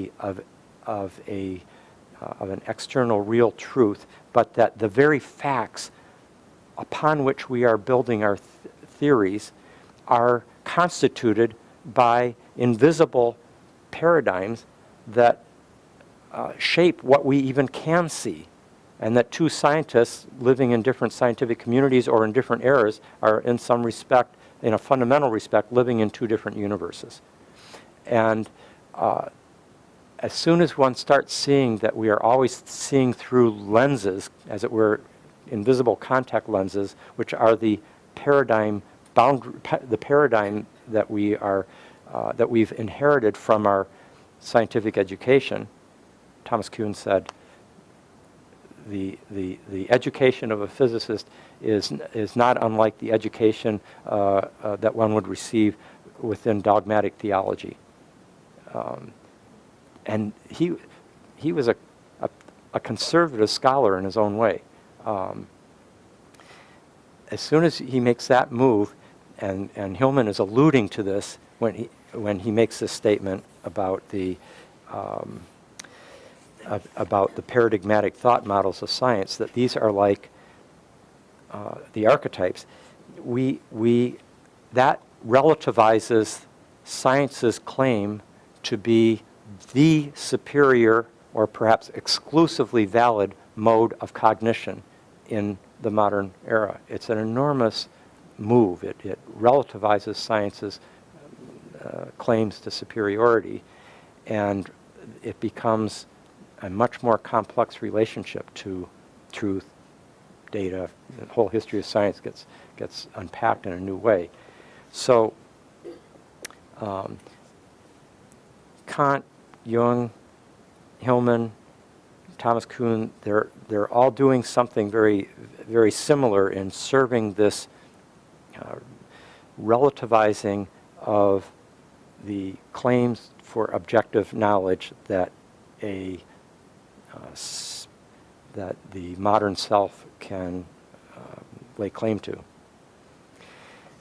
And then he ends, but one thing is absolutely essential to the notion of archetypes: their emotional possessive effect, their bedazzlement of consciousness so that it becomes blind to its own stance. By setting up a universe which tends to hold everything we do, see, and say in the sway of its cosmos, an archetype is best comparable with a god, capital G, and every time Hillman capitalizes God, or the gods, that's more important, every time Hillman capitalizes gods, and he does throughout this book, he is subverting the claim to exclusive godhood that the monotheistic Judeo-Christian tradition would assume. And gods, religions sometimes say, are less accessible to the senses and to the intellect than they are to the imaginative vision and emotion of the soul.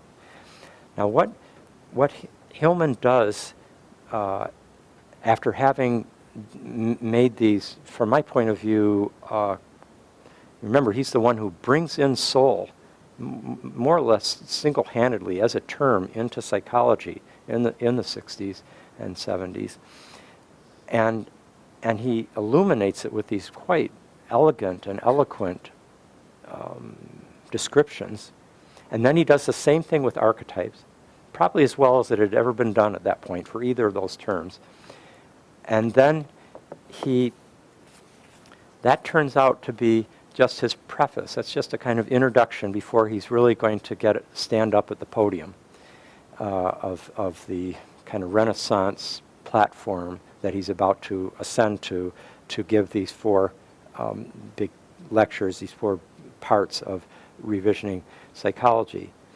And he in that amazing final paragraph, before he gives the little acknowledgments to the people who did the editing and help with the index and so forth, before he does that, he rises to this kind of rhetorical grandeur in that last paragraph where he says,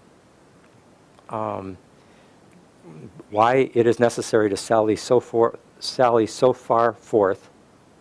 He's always being poetic. Sally so far forth with this alliteration, and take on so many comers will, I hope, become evident in the course of reading.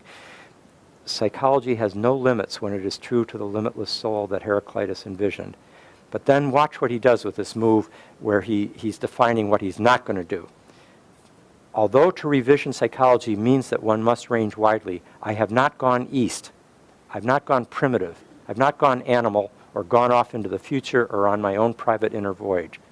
These are very strong statements that he's contrasting within that much of the world of psychology and of the culture and counterculture of his time. Remember, this is the early 70s, and he's distinguishing he's doing something. You have to remember how at that point, and CIS is very much reflective of this tendency, the tendency was to have a kind of soul and womb envy of the East from the Western perspective, that we were stuck with the soul impoverishing vision of positivistic science on the one hand and an oppressive church or monotheistic tradition coming from Christianity and Judaism.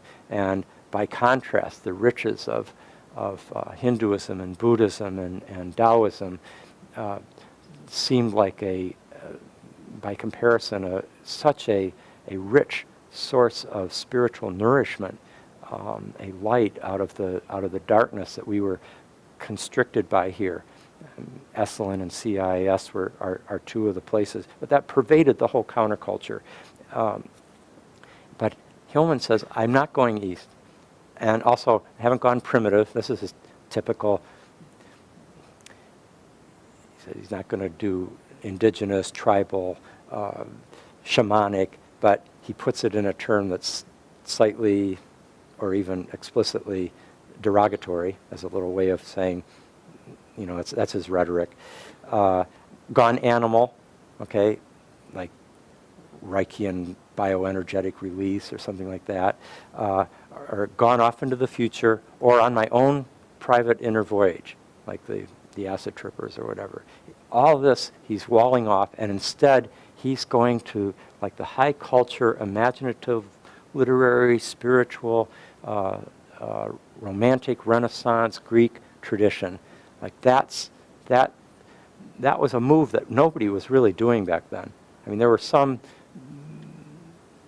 Norman O'Brien, Owen Barfield, his fellow members of the mafia of the metaphor, as he put it, were certainly doing something along this line. But this was some other level of authority was taking over in Hillman as he gets to throughout this book, but as he gets to this climax of the preface. And he says, this book has the geographical, historical, and religious limits of our Western tradition, which issues forth here and now into the amazing soul questions of today. Now, with that statement, you get the sense that he's aware that he's not only connecting himself to a tradition, he is that tradition living in him, and what he is about to say is not just him saying it, it's the tradition saying it. And he's right. And he immediately backs down from that potential inflation because he's so psychological. He's the first one to see that he's probably a jerk at any. Well, he might not be the first one, but he's pretty quick to recognize that he's got a constant self-critical, psychological reflexivity going on in his interior world, and that's part of the beauty of his neurosis, as it were. And so he immediately steps back from that. He keeps the same level of nobility. He keeps the same level of high Renaissance declamation. And he says, to these contemporary Western soul questions, I am attempting to speak with whatever passion and imagination the daimons grant my command. Serio ludere. Okay, so what's he done there? First of all, he immediately moves it into an attempt. He's not saying he's going to succeed. He's just, I'm going to attempt this. He's just about to start the book, the 4 big lectures at the big Ivy League moment. I was not at these lectures at Yale. I was in Cambridge at the time rather than New Haven, but I've spoken to people who were there, and the atmosphere at these lectures was electric. People were just filling the hall, and very crucial people were there that became the scholars of the movement, people like David Miller or Edward Casey, the brilliant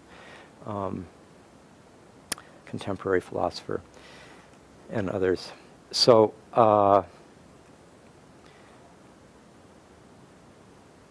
what's he doing when he says, I ask in a sense for the help of the daimons, that whatever they grant my command. He's simultaneously like the artist in command, the scholar, but he's also completely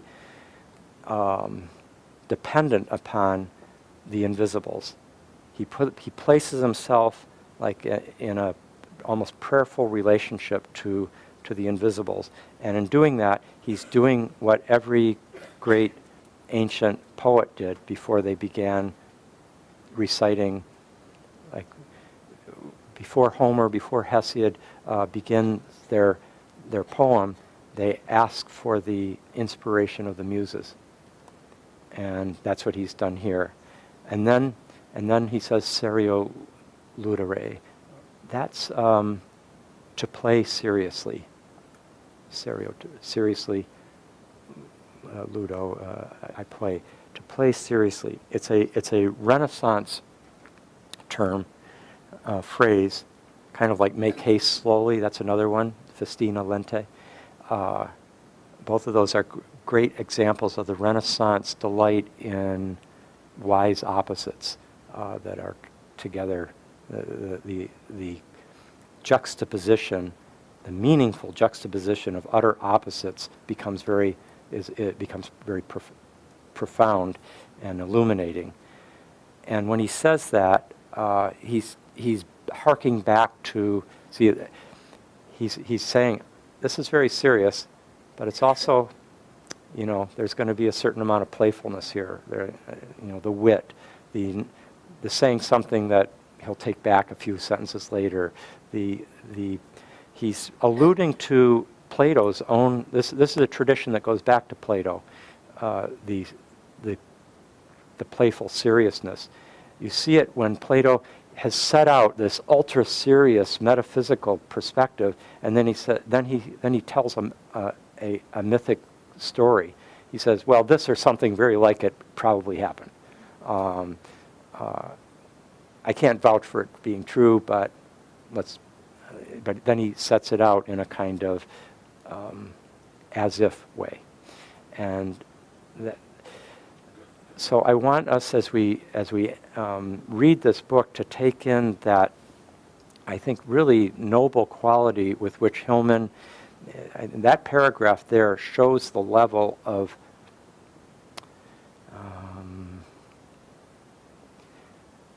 cultural and spiritual nobility to which Hillman is aspiring. And it came only after a lot of hard study, a lot of learning, a lot of lectures, a lot of reading, a lot of thinking, contemplating, suffering, self-analysis, analysis in the clinical context, paying attention to his dreams, his neuroses, etc. And from that came this ability to sense that something was going to come through him, and what was going to come through him came from all these little scraps of paper that he'd written on, and collecting them here and there, and then he weaves them together into this coherent presentation. Okay, so who's got something they'd like to share as a cool sentence or passage that we might give a little attention to? Anybody? Please, Claire. So on page 9, where he's talking about in the section "The Soul of Words." Be sure to talk loud enough so everybody can hear in the room. In the section "The Soul of Words," in my version, it's page 9. Mm-hmm. I think this is for the pagination is the same all the way through for the main part of the book. As soon as you get into the Arabic numbers, it's the Roman numerals only that were off because of the added preface. So yeah, a lot. I'm looking at the third paragraph from the top, and in my margin notes I have, "Oh, I love this and I hate this too." But he's talking about, he says, even psychotherapy, which began as the, quote, talking cure, the rediscovery of the oral tradition of telling one's story, is abandoning language for touch, cry, and gesture. I thought of like Esalen encounter groups and Gestalt groups. We dare not be eloquent. To be passionate, psychotherapy now says we must be physical or primitive. Such psychotherapy promotes a new barbarism. Our semantic anxiety has made us forget that words, too, burn and become flesh as we speak.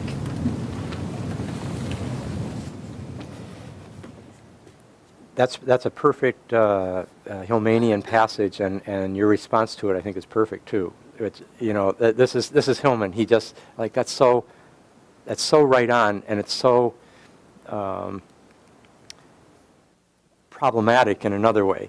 And go ahead. You want to talk a little bit about it? I had immediate resistance to it in terms of, what about embodiment? What about the body? What about experience? Of course, again, being at CIIS and connected to Esalen and what have you. And then also a huge, sort of begrudging attraction to his, especially that last sentence about words too burn and become flesh as we speak. Yeah. I really, you don't hear that perspective as often. It's like, oh, you're too heady, around here. Oh, you're stuck in your head, or, words are just communicating this sort of cut off reality. Right. So both sides of that, it was very provocative. That's great. In a sense, what he's doing is he's reclaiming the nobility of the poetic dimension of words, and that words can speak soul and carry soul and can transform soul. That language isn't just a desiccated head trip. Let me make a suggestion about I think I was tended to do this all along with Hillman, but it took years before I kind of realized that this was why I was able to read Hillman and enjoy him so much, even though I disagreed with half of what he says.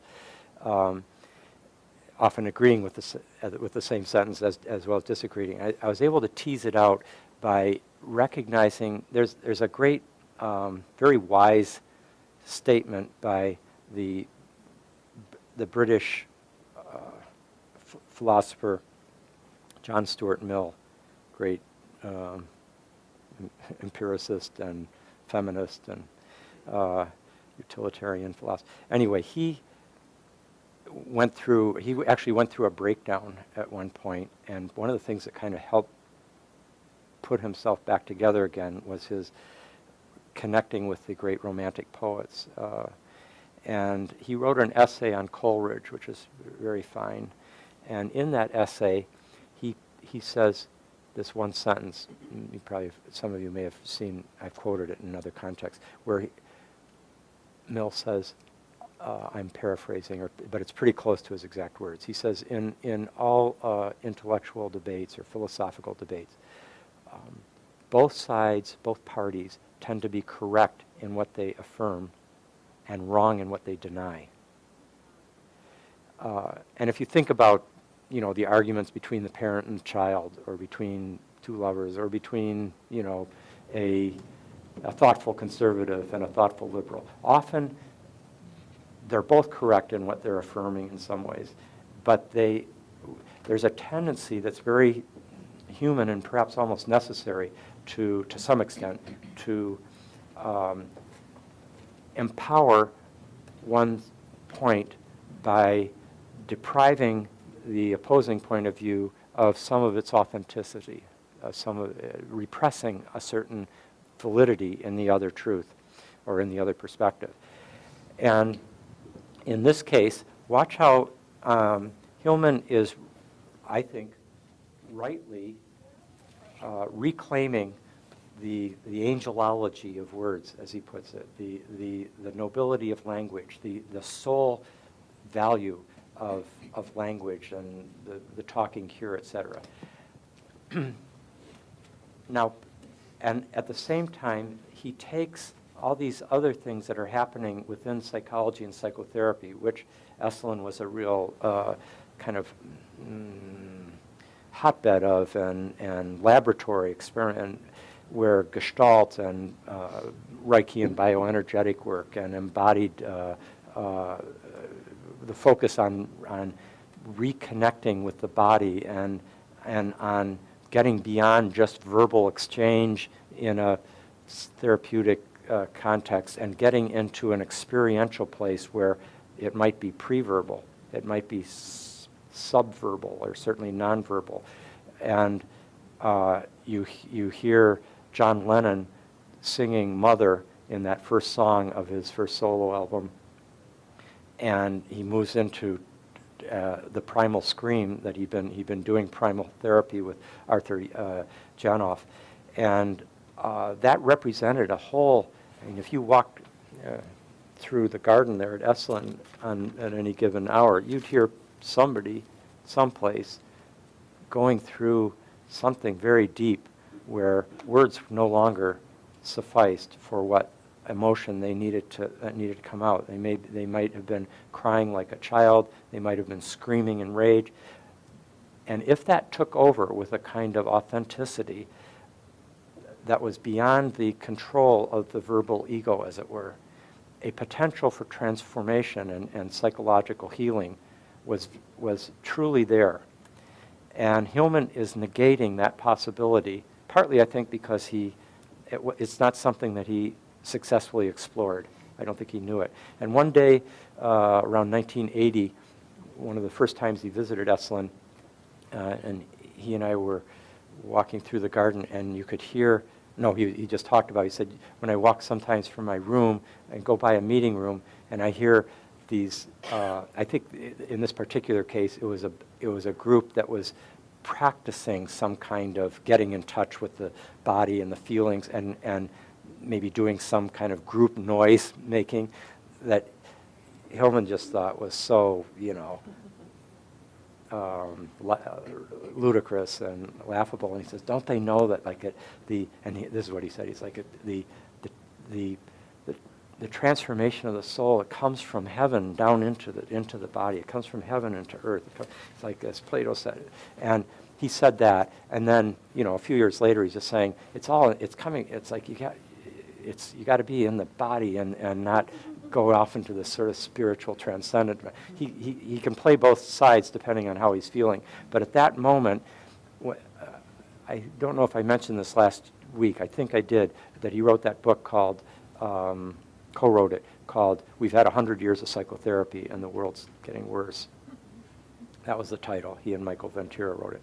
And I think one reason he could make that statement, and it's a very strong diatribe, as it were, a critique of psychotherapy for various reasons. But one reason and a big thing is that he's feeling that it needs to, psychology and psychotherapy needs to get out of the consulting room, out into the culture as a whole, into the civilization. He says we're like there's another lecture he gave with Theodore Rozek in the East Coast in the early 80s. He said, no, late 80s. He said, we're like our civilization's like one big ship. And in this ship, people are going go into this little tiny room with no windows and closed in, and just two come together at a time, and there's a lot of crying and talking about things, about one's life. And meanwhile, on this big ship, it's moving fast through uncharted waters, and the captain doesn't really know where it's going and can't really see very far. And the name of the ship, I don't know, could be something like the Titanic.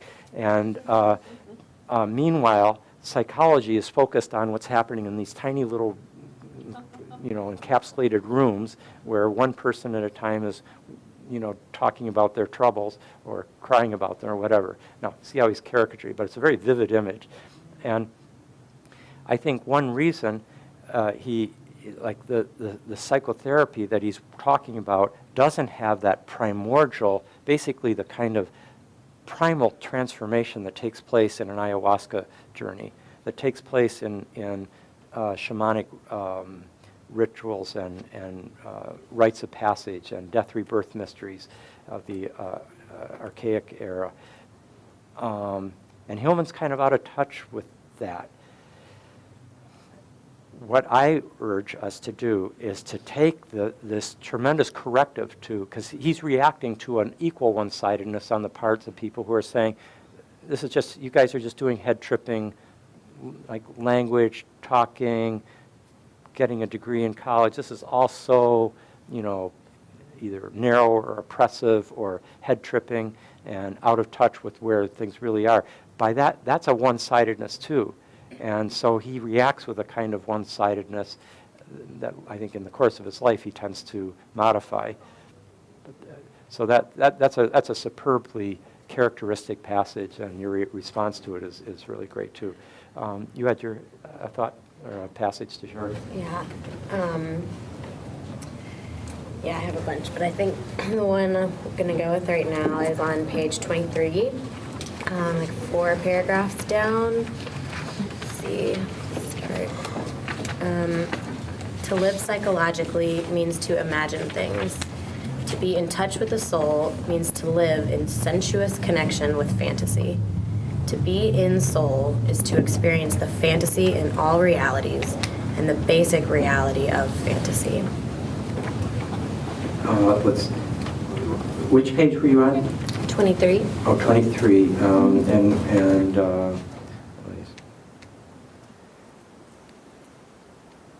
Second paragraph from the bottom. Oh, got it. Okay. To live psychologically means to imagine things. To be in touch with soul means to live in sensuous connection with fantasy. To be in soul is to experience the fantasy in all realities and the basic reality of fantasy. That's a typical Hillmanian reversal. He'll do it one way, and then he'll do it the other way. It's the fantasy, to experience the fantasy that's in all realities, because what we think is real is being shaped by an unconscious archetypal pattern, an imaginal structuring and permeating coloring of it, and at the same time to affirm the basic reality of fantasy. Does it? So what was your thought? Well, I love that he also phrases it as sensuous connection. I guess what, like, my just immediate reaction is like, wow, that's fun. Like, life is fun that way, And I just think it's really, I love how inclusive it is of our experience.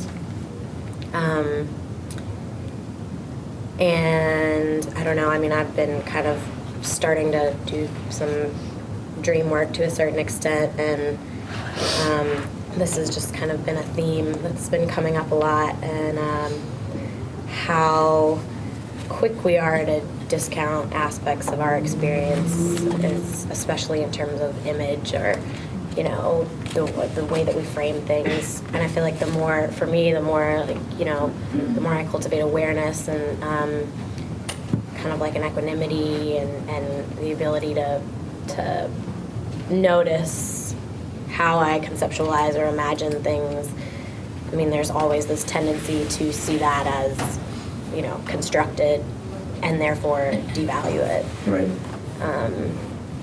Whereas, I mean, the word fantasy, I think, is really why I'm so drawn to this particular sentence, because it's, fantasy and reality are usually such dichotomous things. Exactly. And this is like, This is really in kind of the heart of Hillman's project, and he states it, he proclaims it in a way that is so typical, which is he takes a phrase that we would normally view as a derogatory phrase. You're just imagining things. And he says, to live psychologically means to imagine things. So he's reclaiming, he's making the sinner into the saint. He's making the deluded one into the one who's actually got a handle on things in a way that allows greater meaning, greater life, greater depth than the person who isn't in touch with their imaginings, their fantasy, etc. And again, this is part of that larger, I think, noble project of Hillman's, which is to, and which is also part of the larger postmodern project, which is to reclaim that which has been marginalized, which you were just talking about, how we tend to see the Cartesian move is to say Descartes wants to affirm only that which is absolutely clear and distinct to our rational consciousness, to the thinking egoic self. And if it's got, if there's emotion or fantasy, imagination, the body itself, all these things distort things. We want what's really, really rationally certifiable. That's the Cartesian move. And so a lot of the contemporary project has been to reclaim what was eclipsed, what was put out into the shadow, into the hinterlands, in that which was exiled from the civilized high culture, and he's doing this very well. That's a really emblematic passage. Thanks for that. Anybody else, please? I was just curious, like, what archetypes influenced that? That being like a champion for the marginalized and wanting to deflate the ego drive, or the right. Well, Prometheus, the trickster who liberates the oppressed human from the imperial king of gods, Jupiter, Zeus in the it's Jupiter in Shelley's poem Prometheus Unbound, because he uses the Roman version of Zeus. But in the original, you particularly see it in Aeschylus's play, his great tragic drama called Prometheus Bound. Prometheus is the god who champions the underdog, who at that point was the human beings. In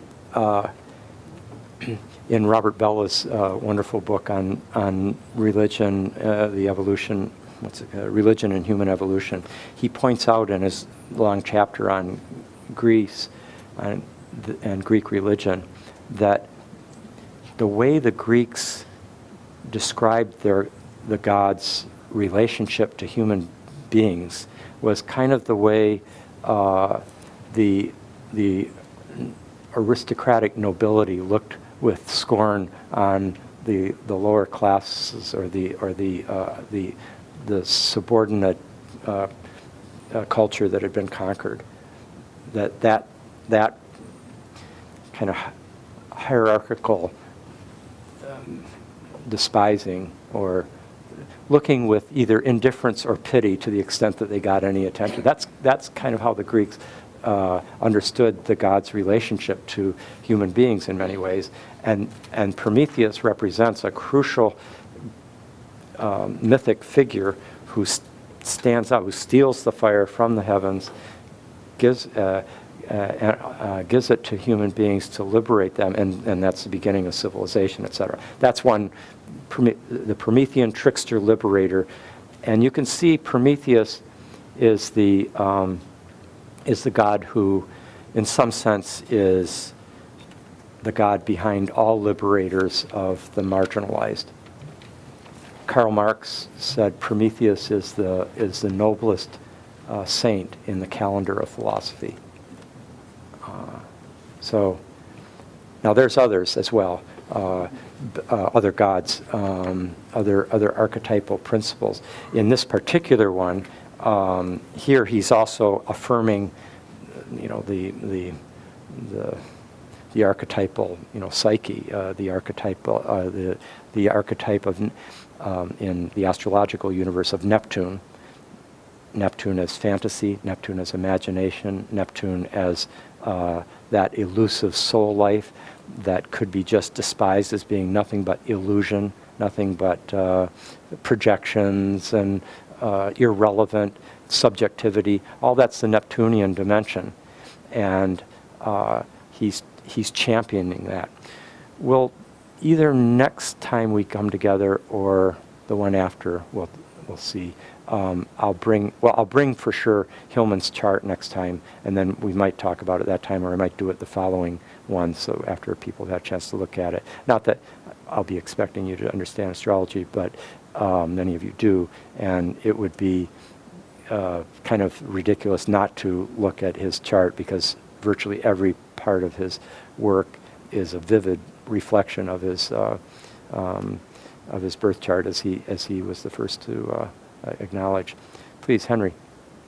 This novel move into the world of fantasies. I think commits a fallacy there. Say that again. I'm sorry. I think there's a Humanian fallacy. Yes.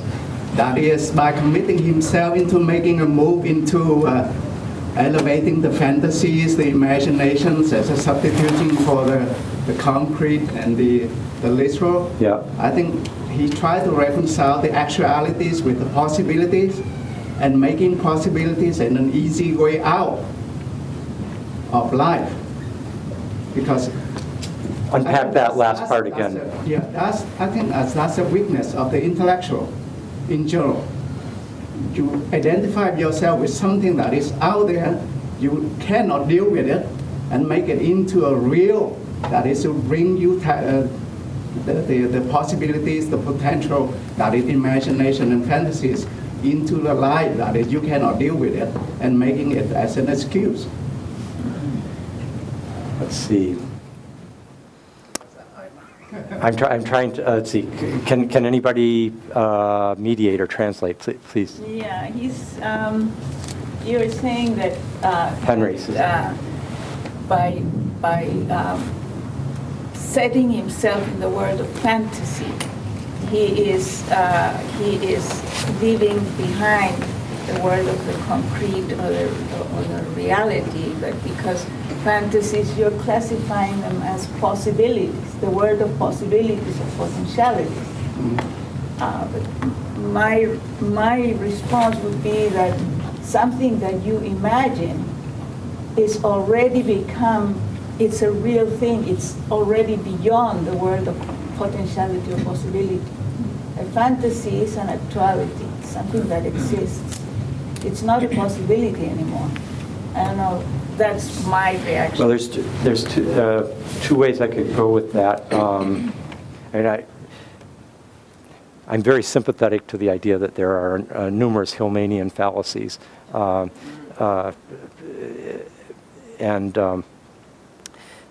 a lot of his fallacies can have treasures in them, and I think he often purposely says things in a way that are can easily be seen as being outrageous in a certain way, but he's carrying something precious in it.